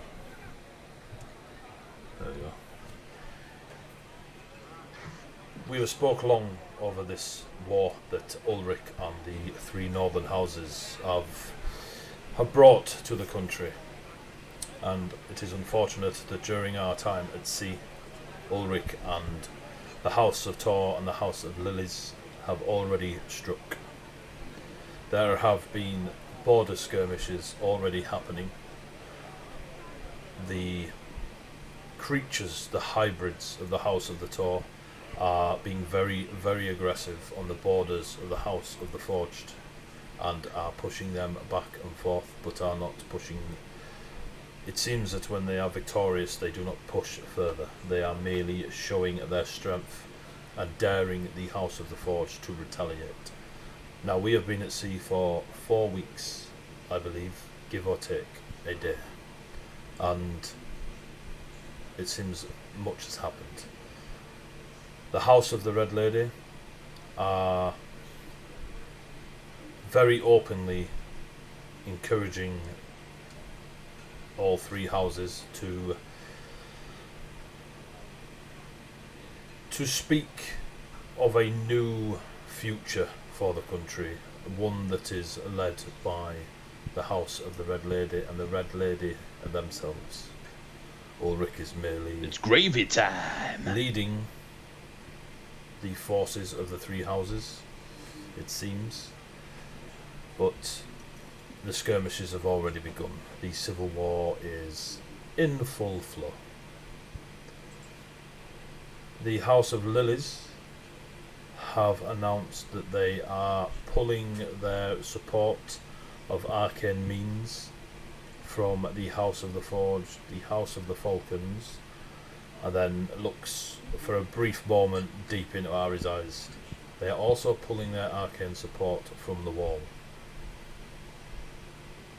There has been no skirmish on the House of the Eagle's border, and if there ever was, it would be madness. Word from the Ivory Wall itself, Aristotle, is the fiends that your great house defends us against day in and night have become more intense, more driven, more ambitious. It is a twist that has not been expected. The wall has done its job very well and very disciplined for decades. The funeral, I am told, of your grandfather Hagen Rycroft, the first eagle, was grand and as he would have liked it. Elva, the now first eagle, has grown quite a reputation of success. I tell you this for during my travels I was made aware of your shared history together, that you grew up together, and she was very close to your grandfather.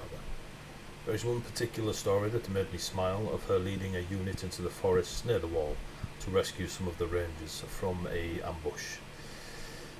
Now those stories are told very often amongst soldiers around campfires and those mercenaries and adventurers where there's always a heroic moment.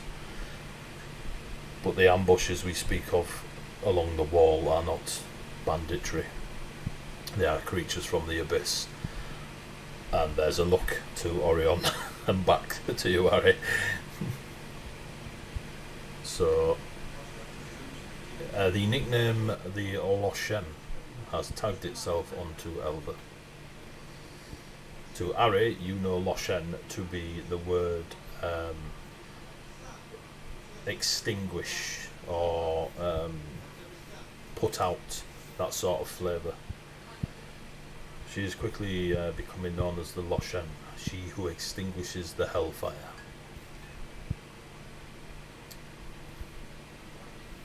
I'm proud of her for doing that. I'm worried that without the arcane support, I know how important that is to the wall and to the country in general. The House of Lilies are the greatest wizards we have, and their sanity sometimes pays for that power, but removing it from the wall is a vulnerability we cannot afford the wall to have. It is also not an advantage we can afford for Ulrich to have. The house, the Viceroy themselves, are proud and somewhat stubborn in their views of how we should approach this. The other Rabe, and Romerick looks to the rest of you, it is our council of advisors. The other Rabe have spoken long about this over the last 2 evenings. We may need to push back harder than we first expected, and we may need a complete alliance with an outside source, and looks over to Kesvion and Zandria. I would very much like to meet with those that represent the Copper Forest, and we would very much like to offer on behalf of the House of Falcons a allegiance that would go beyond this civil war. For we fear without that allegiance, both us and them may unfortunately be overwhelmed by the forces from the northern houses.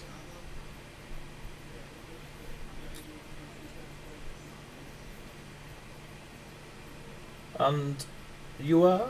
Looks across to Orion. Lord Romerick is a very old, very straight-backed, very prim-proper noble of Ravenholm, but holds no arrogance about his persona when he's sat before you. Okay, was this guy the guy that we saw loads of merchandise for around this inn? No. No, it's someone else. Yeah, someone else. Okay. Yeah. Hi, I'm Orion. Pleasure. Kind of looks quizzically to the rest of the party. You do tend to travel with curious individuals. Pleased to meet you, Orion. I am Lord Romerick, Rabe of Ravenholm. And he does a long nod and holds out his hand. He is not 7'7". How big is he?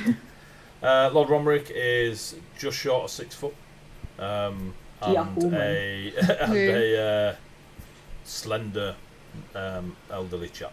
Like in his Just like to 60s. think that when Orion, like he put out his hand to shake. He put out his left hand. He goes to shake and his hand just like encompasses his. His forearm, just like that. Boom. Like a Jesus. Are you a 6-year-old? And Romerick is impressive. And you are travelling with? Are you all as one, or? Yes. New to the party, just joined a couple of days ago. They are impressive. You will have you will definitely have adventure with them. So I believe somebody said you needed a full moon before we could return to the Copper Forest, or you could return to the Copper Forest. I am told by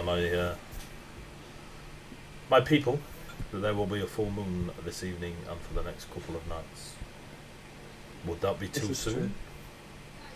I'm also told time is different beyond the realm of the material world. I do not believe that we would be spending a great deal of time there, but it might be good to make sure you have no particularly pressing engagements booked for tomorrow if we are to head tonight. The first time you've noticed him attempts humour, the only pressing engagement I have, dear Kesvion, is a civil war. Kess is just wishing that he never opened his mouth. This is why he doesn't talk. This is why he doesn't talk. There is a very gentle He thought he humour. was being helpful, but he's just going to go back to his ale. It's fine. There is a gentle humour about it, and he shares a look with Xandria. And for a brief moment, in complete break of character that she'll deny, Xandria smiles. Not here to deny it. Jaeger. So I will return to my home and retrieve clothing and equipment if I am to travel. It's been a long time. And I can meet you back here in a couple of hours if you are wishing this evening, or... I believe the sooner we do this, the better. I can for return. everyone. You notice a shift in the guards' like body language, listening to Lord Romerick say, "I'm off to go get me stuff. I'm going camping with this lot." Do you know what I mean? In that case, I will see you soon. And he gives you a long nod, bow, and he leaves, and the boisterousness of the tavern inn returns. And a deep breath is let out by Rowanna the landlady. And unclench. Yeah. Yeah. Yeah.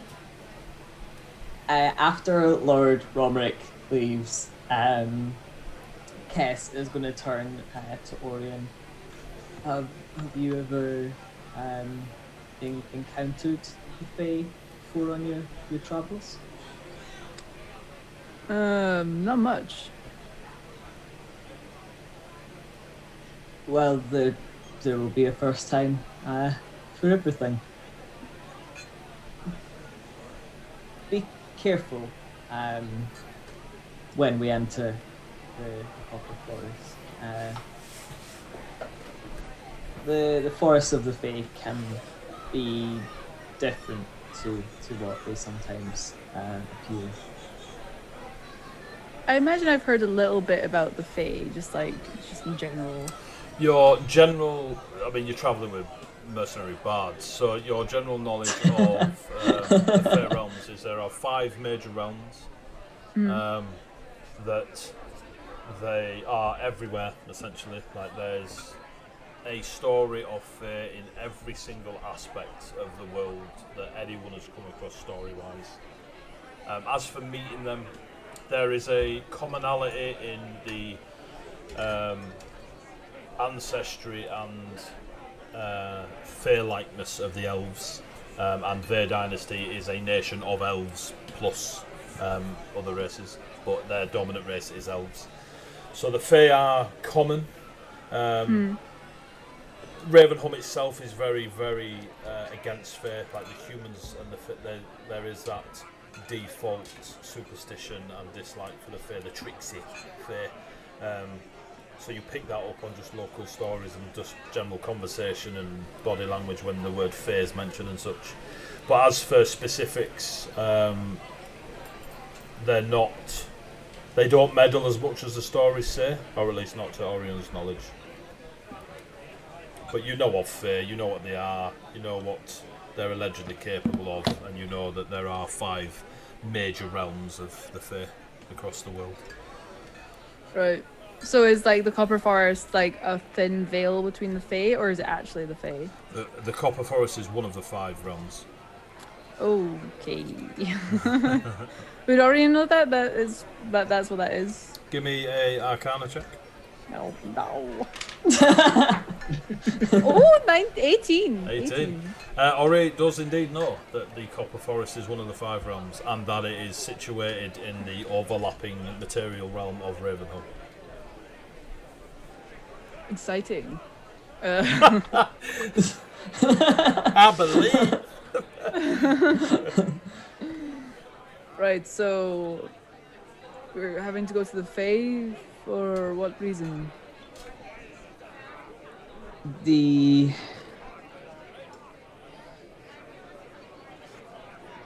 To kind of keep this sort of brief, and you'll kind of like glance around the table to like Xandria and everyone else. You are aware of the coming civil war. Yep. Obviously, you were here when Lord Romic was here. The three houses. House of Red Lady, House of Tor, House of Lilies. They thought it would be a really good idea to invade the Copper Forest and seize all of its power for themselves. But it's not really how that works. Yeah, that seems like a really stupid idea, for sure. Yeah, it would. The Copper Forest is all of autumn. So if you took out one of the seasons, that would.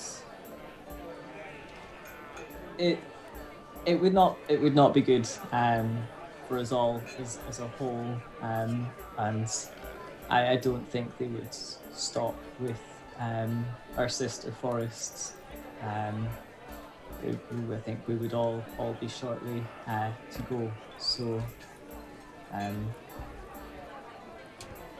Drea and I were requested to come here to try and help. And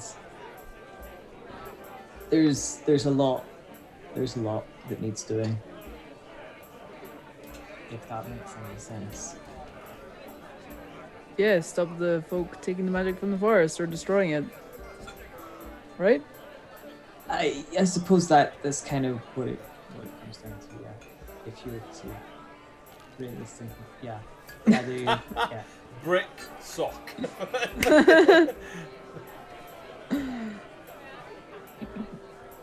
So Right. That's good too then. He's like, well, he doesn't clap because he's only got one hand, but yeah. So for the That's one hand. rest of the afternoon, you make sure you've got all your things, your bags, everything else, your weapons, etc. Health potions. Health potions. Your gold is spent. Lord Romerick returns as the evening is upon you and the sun is setting. And you see now that it's all you've seen Romerick before is the real high up noble in very, very expensive clothing, attending meetings, and apart from the emergency get out the town and swim away moment, has always been in very almost regal-esque clothing. Now you see him he has very soft leather chest piece, some soft leather vambraces on his forearms. He has a long jacket of really dark green, like holly green, and it's got a falcon head clasp around the neck, and he has a quiver and bow, and a short, more a long knife than a short sword on his belt. And he has arrived at the Nest of Heroes under guard again. Well, to the forest. Indeed.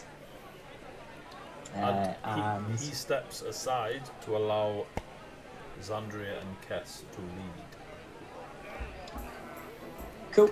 I will, on my previous bimble around to see basically when he was looking around before, it was what is the quickest way to the trees, and I take my well-learned quickest route to the trees. To the trees.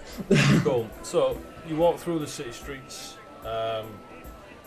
The guards of Lord Romerick remain all the way to the edge of the city. As you approach the edges, you notice that there's actually a fair amount of more smaller farms and such right on the edge. And even though the city is still spreading, there is a element of agricultural districts on the outskirts. And you see the forest just across the way on the other side of a couple of these farms. And you do notice that the closest tree line gap to the farms you're walking across, it's autumn and their crops are still strong. You get to the edge of the forest, it is night time. It took you about an hour to cross across this way. And Romerick shoos his guards. They are not happy, but the guards return to the city edge and look across the farmland to you guys. The moon is full. You are on the edge of the forest of Ravenholm, one of the many. And Romerick looks at you all questioningly. Kess'll do what he's done every other time before, and walk a little ways into the forest and call for the Lancelord. And hope he hasn't been bodied by Ulrich in the last. That would be awkward.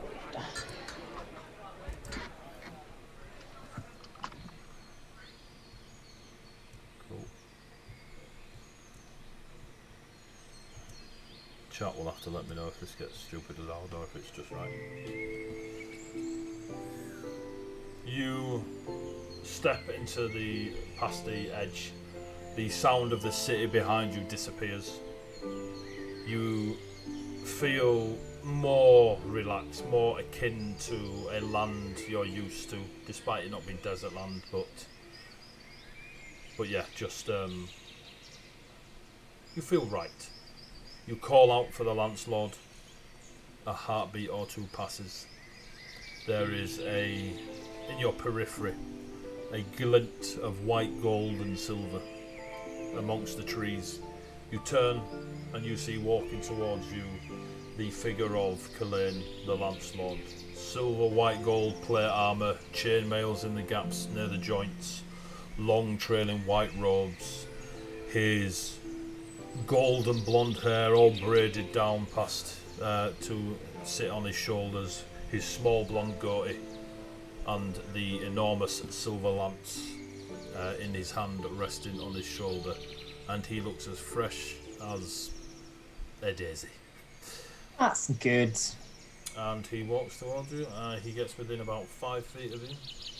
Caspian. Landlord, we have brought Lord Romerick, his people, to try and broker an alliance with the Copper Forest. You turn to introduce Lord Romerick, and in the presence of such a powerful figure, he has failed his wisdom saving throw and passed out. He goes. Where the fuck did he go? Fucking. I will go and pick up Lord Romerick.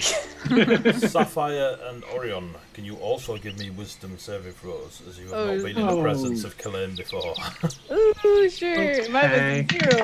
Ari, you resist, as you now know the feeling. 13. 21. Oh, one of you is going sleepy time. Oh, I wonder who big it boy. is. Oh no. So at 7'7", horns taking you to 12'2". Kalain is. You can't help but think he's taller than you, but you can quite clearly see he's not. Like, his presence is enormous. There is a strange silence to everything behind you seems to have been muted, and you see this golden plate armoured warrior before Caspian, and you simply fall asleep, Orion. There is no thud that you feel, you simply daze into a beautiful sleep. Sapphire. Stop working. Yeah. Sapphire, you gaze upon Kalain. There is a element of tranquility that you've only seen in the temple around your Senserin.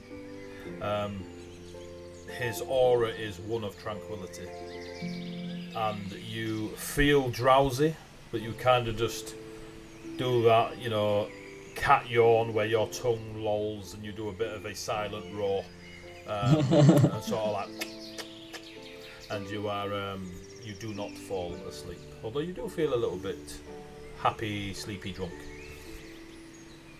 Romerick is laid next to Orion. I have to pull him out of the way before Orion falls. Oh shit! We've lost Romerick, but we do have a 7'7" on it. Bring them with you. I will sort of. We'll go to pick up Lord Romerick and then kind of look at Orion. I'm like, are you good with that? With getting Orion, Sapphire? I mean, yeah, okay, I can do this. Sapphire, what's your Stretches off. My strength is a 14, so +2. What's yours, Kes? A 15 +2. Cool. So you see Sapphire, like, when Orion's big, like, there's big and then there's dead weight big. So Sapphire manages to drag Orion into a position where he could probably further drag Orion, but lifting him up over one's shoulder would definitely need help. Still kind of holding Lord Romerick. Ari, could you... He's kind of like. Harry kind of gives him a look and kind of goes, If I put him on your back? Killane steps forward and with one arm reaches out, holds Orion by the belt Scruff part just lifts of him. his pants and just helps Sapphire comfortably place Orion on there his is shoulder. no way Harry's even attempting. And you can see Harry like with the trouser leg of Orion, just like. I just had this image of like if they had to pull Orion and like something cutting his back and then slowly just flames appear in the forest. Killane's like, nope. That will stay there.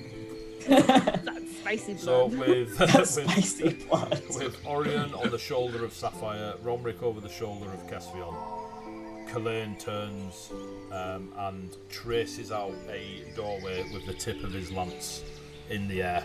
And it is different to last time. It is a pool of water that shimmers in the archway. And he just turns. Defences have been implemented. And he steps through the watery pool doorway. Do you all follow? Obviously, Ori and Romric, no choice. Yes. You all pop through. It is. You are met. So Romeric and Orion, you are awoken as if you have been brought a spiced drink on a morning, and you are waking up to a beautiful autumn's morning. There is birds in the trees, or at least there are sounds of them. There are sounds of woodland life. The forest before you is rows and rows and rows of wide-trunked copper-bark trees. The leaves upon them are all in that eternal colouring of autumn with their reds and oranges and browns of all shades. There are just as many fallen on the floor as there are still attached to the trees. And it is as if a gentle snow is all around you, but instead of snowflakes, it is these leaves. There is a serene feel to it. Even for Kess, Ari and Zandri who were there before, there is the serenity here and the tranquility that Killane gave off is everywhere. It just feels different, more at peace, or at least where you are right now in this place with Killane. When you look around, and Romeric is a little bit taken aback, but he stands and he rights himself and he takes posture again. He looks around to see if everyone's okay, if it was just him or what's going on. He looks again upon Killane and there is a slight awe. His jaw drops and you can see it, no checks needed. 60 odd years old, this human has never seen or felt what he is experiencing right now. Killane just gestures towards the forest and you see 5-6 steeds coming out of the forest, beautiful horses of clean manes. Some of them are blue in colour, as in the grey speckled blue, not Mel's hair blue. You have the chestnuts, the oil black, and they come out towards you, no saddles, and they sort of take a knee in front of you to allow you to get onto their backs. There is one for each of you, including Romeric, but there is no mount for Killane. We need to ride far. Orion's just like, wait, what? Where are we? Orion will just get like a hearty pat on the back of his arm from Kess, and just like a nod, and he'll help Zandria up onto her horse and then hop up on to them beside her. Romeric walks towards Killane in disbelief. You are real. I have heard stories of you since I was a child, and sort of reaches out to Killane, hand just in disbelief, almost like meeting Santa. Aye. And does like this full-on extravagant bow to Kalane. Kalane just nods. Get on your steed. Romerick is like, of course. And he climbs upon. I do believe Yeah. Please. Tinkerbell's on an horse with a shotgun. Let's fucking do this, bitches. Orion's just like, take note, beautiful men send you to sleep in Feywilds. Get on horse. Yeah, I'm on a horse. These are some diamonds. Now look at your mercenary company. Now look at this. I'm on a horse. Yeah. So you all get on the steeds? Yep. Sure. As expected, it's incredibly comfortable. Kalane, as he sets off at a jaunt, then into a jog, then a sprint next to the horses, as the horses start to gallop through the forest, and within moments, a heartbeat, he is now bounding next to the horses as his enormous bear form, with the spiral druidic symbology across his fur, and keeping pace with the horses. The steeds and Kalane, you bound through the forest. There is such a safe feeling upon the backs of the steeds. You don't ever feel at any point that you are going to fall from them.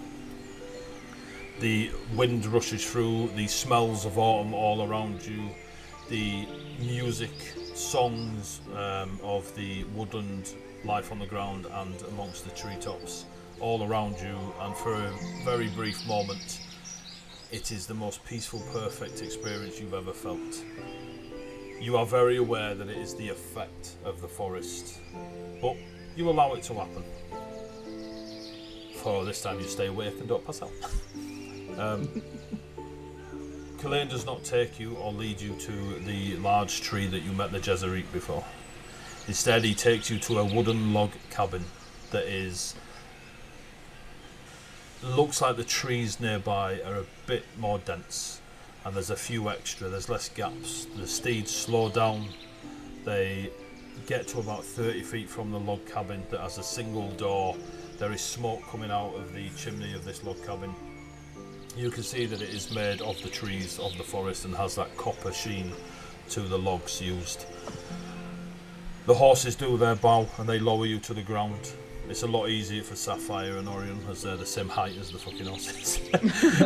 They just step off. They're dragging the feet out to hold the feet up while they were galloping. Romerick gets off and you can see, looking at Romerick is like looking at a teenage boy.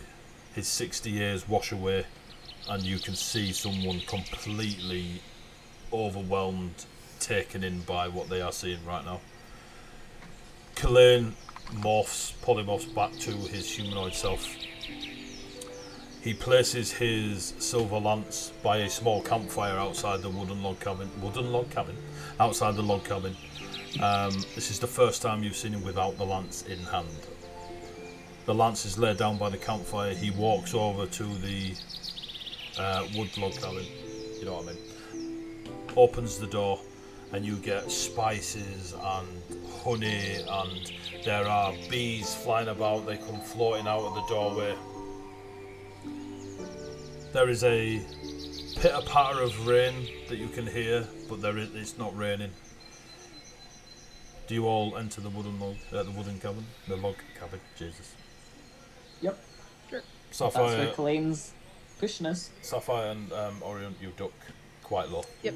This doorway is about 5.5 feet high. So to be fair, these lot are ducking and you two are full on hands and knees in it to get in. As you step in, it's as expected. It's like a painting of your grandparents sat in a rocking chair next to a hearth knitting. You know, there's a small fire going, there is a herbal tea on the stove at the back. Sat on the floor in front of said rocking chair is the 7-foot Toodles, the satyr that you met before for Sapphire and Orion. Toodles is a 7-foot satyr. She is very carries a lot of the same things that the Whispering Shields did. Clearly has a bardic element about her. She's very smiley. The red on the cheeks of her furred face, her whole fur has that reddish auburness to it, but her cheek hair is redder, almost in a mocking of applying makeup to one's cheeks, but it's the colour of her fur rather than any third-party addition. And she is looking up at a woman sat in the rocking chair that Kess, Zandria and Ari don't recognise at first. For the last time they saw the Jesuit, they were smooth, bald-headed, and they did not take the form of male or female, they just were. But right now in this situation they seem to be in a feminine form, and they are indeed knitting, and the wool they are using is the same colour of the leaves upon the trees outside, and it is just the longest scarf you've ever seen. Kalain is in here. You notice that it doesn't look like there should be enough space for you all in here, but none of you feel uncomfortable. And Kalain takes a knee in front of the Jesuit. When the Jesuit notices you, you see her long auburn hair fade away.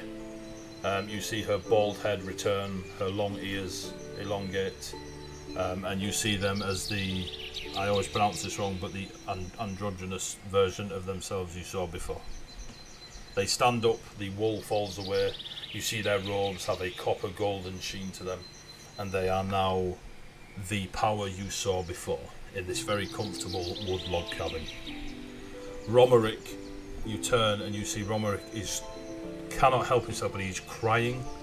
The 60-year-old noble of Ravenholm is crying and crying just to be in the presence of such overwhelming aura that the Jesuit is giving off. He drops to his knees, and all you can hear him saying is, "I'm sorry." Kalain puts his hand on his shoulder. Rise, good England.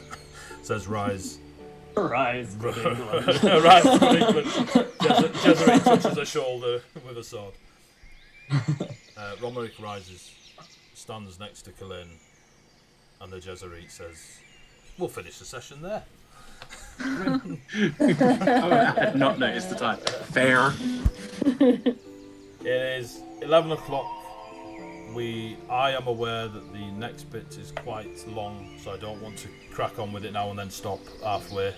So we're going to call it there. We're going to leave the party in this log cabin to speak to the Jesuit with Lord Romerick and see how the alliance goes. It's gravy time. And thank you for the follow, the Legend Killer 1993. So thank you very much for watching.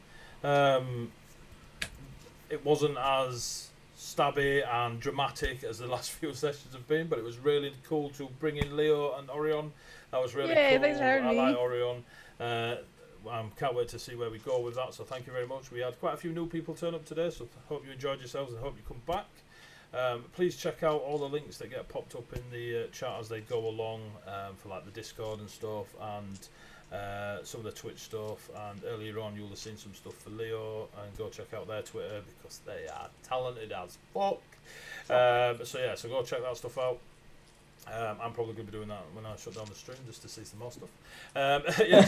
Thank you very much for watching. Stick around for the rest of the week. We're going to raid Ashana now if they ask. Well done, Edie. I'm so proud. That I remembered for the first time in 19 sessions. I was going to remind you as well. So they are indeed still on. So we will raid them after this.